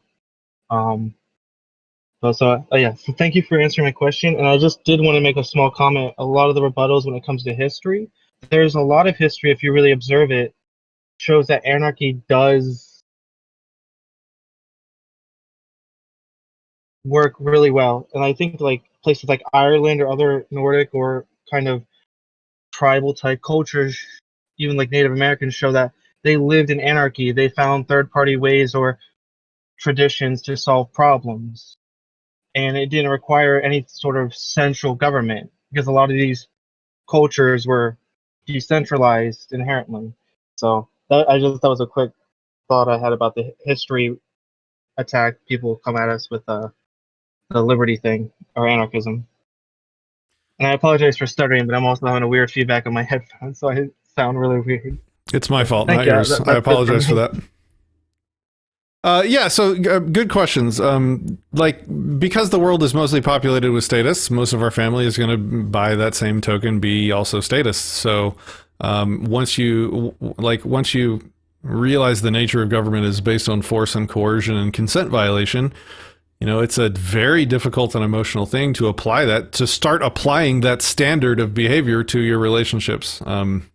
And, you have to be careful and take your time and go slow and give people plenty of patience and understanding and empathy because, they're coming at it from, the same place we used to be in, right? I would also I really wish I could interview somebody that was a history buff that knew really well the examples of past instances of anarchy. So if you know anybody like that, let me know. I'd be happy to interview them. Kason? Yeah, I wanted to share kind of a personal anecdote. I can't remember the name of the person, but I know it was an interview with Tom Woods. Okay, if you find that name, maybe IM it to me. I'm gonna pop you out a voice now. I think Kason had a final thought. Journalist person who does that. Oh, okay. Can DM me and we'll figure out who it is. Maybe. All right. Thanks for your questions. Thanks, all right, Moose. All right, Kason, go for it.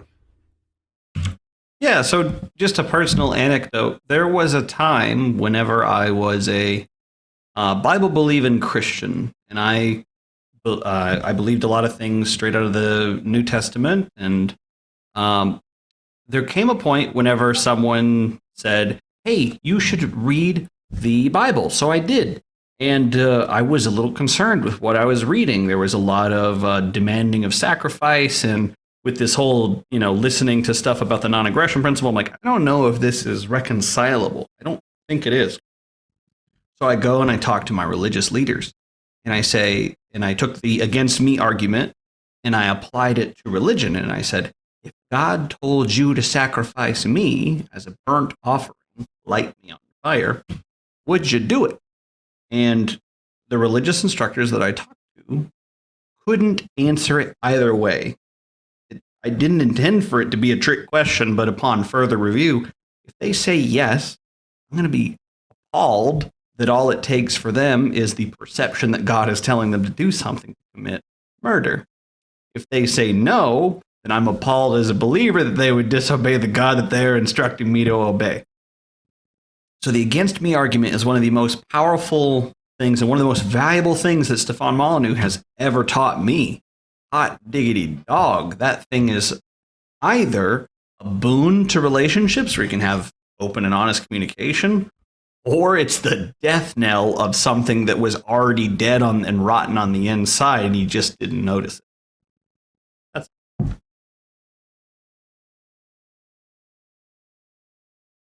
unmute your mic, Patrick. Unmute your mic.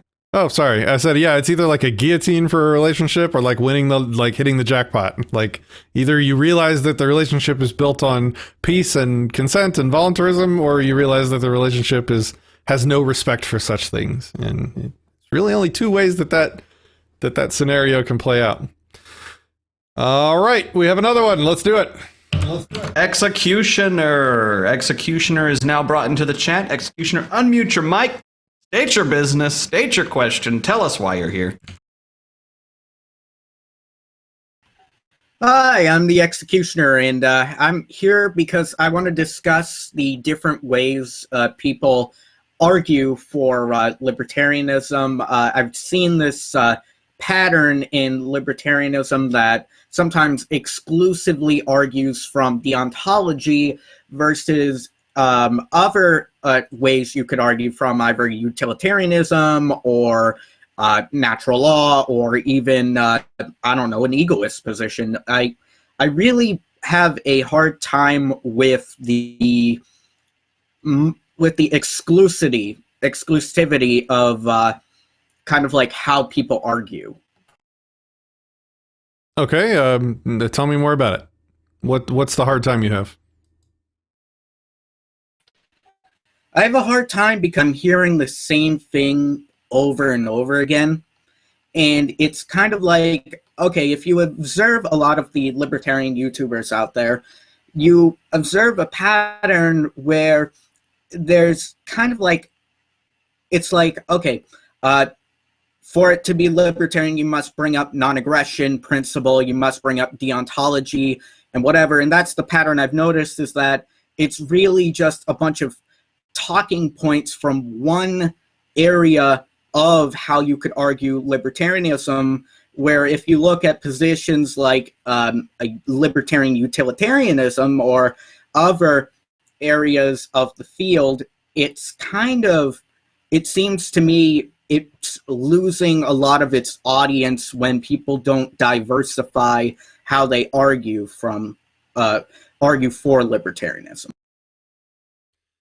I mean, I'm not really sure how to address this. I mean, there are people that think, for example, deontological libertarianism is correct. There are people that believe consequentialism is, the correct way to argue, and so everybody's going to argue for what they think is correct. Only, right? Like, I don't know of anybody that thinks that all the ways are correct. So in what circumstance would somebody, wouldn't somebody have to think that all the ways are correct to argue all the ways are correct? Or wouldn't you naturally expect somebody to argue the one that they think is correct? I believe it's a tool, like anything. You can use, or you can use utilitarianism. And when you look at it from the perspective of like an umbrella term of how to argue, you can use deontology, you can use consequentialism, or you can use determinism or whatever. You can use it in how you want to bring across your points. I think that to say one is exclusive from the other is just being unfair, in that there are ways to make them work. They're not all exclusive of one another. Like, for example, pragmatism, like pragmatistic arguments for libertarian policy are not mutually exclusive of the principled moral arguments for libertarian policy. The difference, the reason why I always go with morals or ethics or philosophy is because those are the things that stick in a person more. So, like, for example, if I convinced a person that it was just more practical or more pragmatic, or that if I convinced a person that the outcomes would be better if they went with libertarian policy, well, that's going to stick with that person only until the next person comes along and convinces them that some other paradigm, like socialism, will provide better outcomes. Because if that person is deciding their actions based on what's pragmatic, well, that can change on a whim as somebody else comes along and changes it. But if I can use someone's built-in, normative, normative's the wrong word. If I can use somebody's built-in sort of understanding of right and wrong, like kindergarten level ethics, to show them or install in them the non-aggression principle from a moral standpoint, well, that's going to stick. That's not going to be as easily sort of uninstalled or removed or replaced by some other moral paradigm. So if I'm going to spend my time convincing somebody of something, it's going to be on the one that's going to stick around the most. Does that address your question? I'm not quite sure. If that doesn't, maybe start over, because I'm not getting your question. So what I'm trying to, kind of like the strategy of using certain things, like I get your point in saying that the moral usually hooks people in, but I think that you can use the moral thing to hook them in, then you can use the pragmatic ideas and try to steer them towards more of a rationality side of things. That's kind of what I'm going with this here, is using the multiple strategies together and kind of like this weird hybrid system to kind of almost perfect it. I make sure I get an agreement on the morality of something first, and then we can talk pragmatics all day. I'm fine with talking practicalities and cool plans, like we were wargaming ideas on how to do justice and catch sociopaths in a free society. Like, all that's useful. I'm not, at least when we're talking about me, I can't speak for other people. I'm sure the people that you're complaining about are real. I don't feel like I'm one of them. I do require moral agreement first, because that's the foundation for any discussion or relationship I have. Kason, did you have anything? Yeah. Is there a particular instance that you can think of that maybe we could discuss as a case study? Like maybe, change the names of anybody involved, but like somebody said X to you and then you responded with Y, just to try to demonstrate what the kicker is that we're trying to discuss? Because it's a lot of concepts and a lot of highfalutin stuff, and it's just a matter of, can you boil it down to the concrete? Sorry about that. That was my fault. I unmuted him. Go ahead.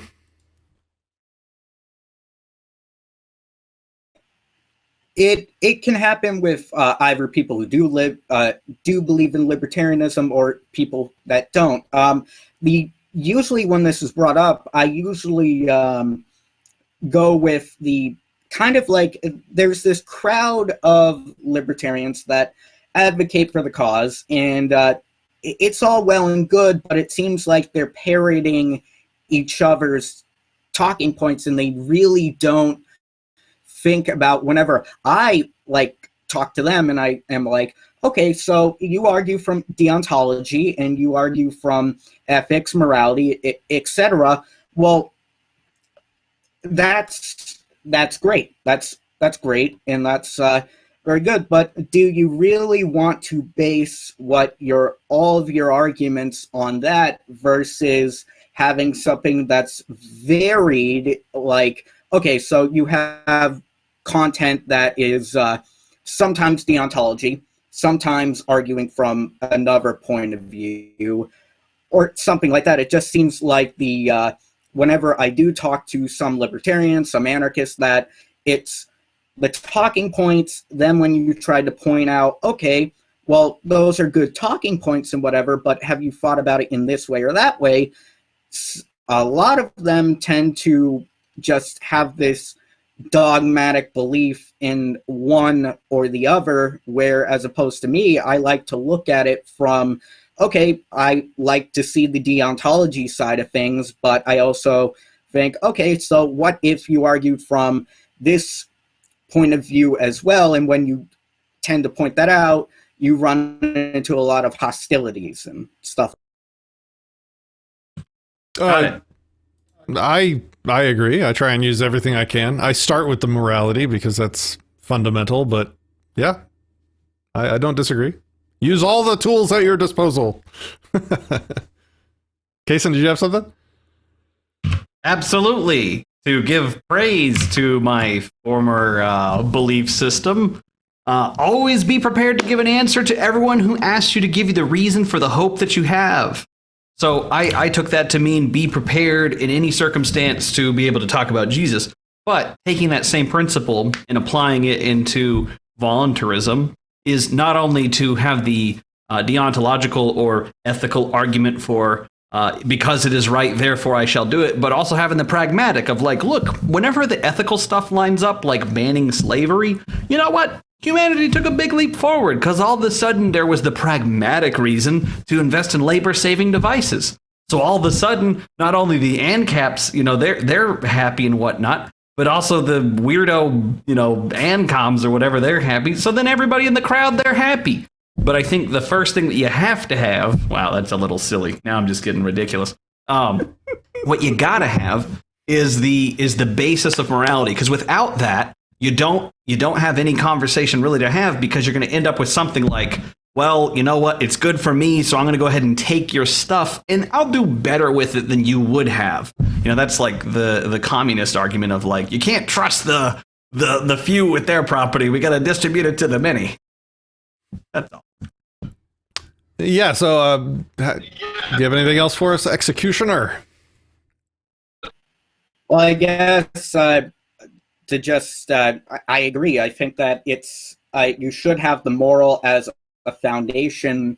I think that if I were to put in a metaphor, if you're going to build, let's say, an argument's a house, for example, you got to have the morals as the foundation, then you build up. But if you stick to just the foundation of it, and you're just repeating the moral talking points, and you never really explore into how you can use the other tools, then it's kind of like talking to a brick wall sometimes. Right. The only problem I see with that, and this is not me saying that you shouldn't use all approaches, this is just something that I watch out for, is that the point with starting with the moral argument is it's a come what may argument. Like, even if there are no pragmatics, even if it's completely impractical, even if bad things will happen, let's say, if you predict bad things will happen if you act morally, you still should act morally. So even if pragmatism and practicality and consequentialism and all this other stuff, for what was the example of the like if I'm in a gas station and a guy comes in to rob it, and the only method I have to defend myself is that grenade that will take out the bad guy plus the other innocent people around him. I will not use the grenade, even if it's self-sacrificial, because that would be evil. And so that's why it's the foundation. So we can have all the practical arguments, and those are very effective, and a lot of people really look for those, and that's useful, and I love them and I use them. That's why I start with morality. Thanks for the question, sir. Anything else for us? Well, no, not at all. Have a great day. I did not catch your name. I am very sorry. I am not Governor Patrick Smith, and this is my partner in victimless crime, Kason. So good to have you on the show. You're welcome back. Okay. You're welcome back anytime. Alrighty. I just knew you as governor. So. Yeah, not governor. All right, take it easy. Hopefully you knew him as not governor. Yeah. All right, so last caller. I think we'll do one more. Jack, are you waiting? Let's bring Jack in if he is. If not, let's call it. This has been fun. Oh, Zeku in with the $2 donation super chat. Thank you, sir. He says, Flibberty Gibbets. Appreciate you. Appreciate your support. All right, Jack, were you waiting on us? We've brought you into Streaming Voice. You are live on all the platforms minus Facebook because they care about their people. They care a lot. All right, Jack, last call. Now's your chance. Now's your chance. Oh, he's out. He's out. All right, guys. This has been an interesting show. Should we do these call-ins maybe like twice a month or something like that? This is fun. What do you think? What do you guys think? Twice a month? Once a month? See how it goes? I had a ton of fun, man. This was fun. Yeah, thanks for the donations, JC and Zeku. Appreciate you. And thanks to all of our supporters. We have a new really, really cool, like epic level background that is about to start being rendered. We have a lot of Disenthrall viewers and supporters that are going to be assisting with their computers and rendering it. I think if I did it by myself on one computer, my computer would be running for over 100 days, 24/7 to render this thing. So hopefully we're going to get like 5... the render farm, come brothers! Yeah, we're going to hopefully get like 10 people to help and cut that time down. But anyway, so come join us on the Discord server. We have lots of good chats. We play lots of video games. It's fun. Commies go to the gulag with a bot. And yeah, all right. Are we good? Anything else, Kason? Oh, dude, it was great. Lots of fun. All right. Let's all right, rock guys. out of here. Take it easy. Peace. No. Stuttgart, Mothagin, Whittigear, Thithigan, Muthagan, Sibom, Frathabom. There we go. Had to get that in. Code Joltad, link to the Discord. If you go to disenthrall.me/platforms, it's the bottom link there. There's a link to our Discord on there for you. You can join up. The primary purpose of our Discord server is to introduce new people to volunteerism. The secondary purpose of our Discord server is to hang out in a kind, loving, wonderful, friendly environment where we play video games. So if those are your goals, please join us. Liberty Jane in with the $2. Thank you, Liberty Jane. Love you too, cuties. Oh, appreciate you, sir. Appreciate you. We will definitely start trying to do some more call-ins. This is a good way to have good discussions. So thanks, guys. Appreciate your donations, and I will see you over on Discord. And I almost said the Anarchist closing. I almost said peace, love, and anarchy. I don't have my own closing. I need to I have my own opening. I like how I open. I gotta find a closing. Anyway. Take it easy. Anarcho-Flibberty Gibbets, unite! Let's go with that. Take it easy, guys. I guess that's my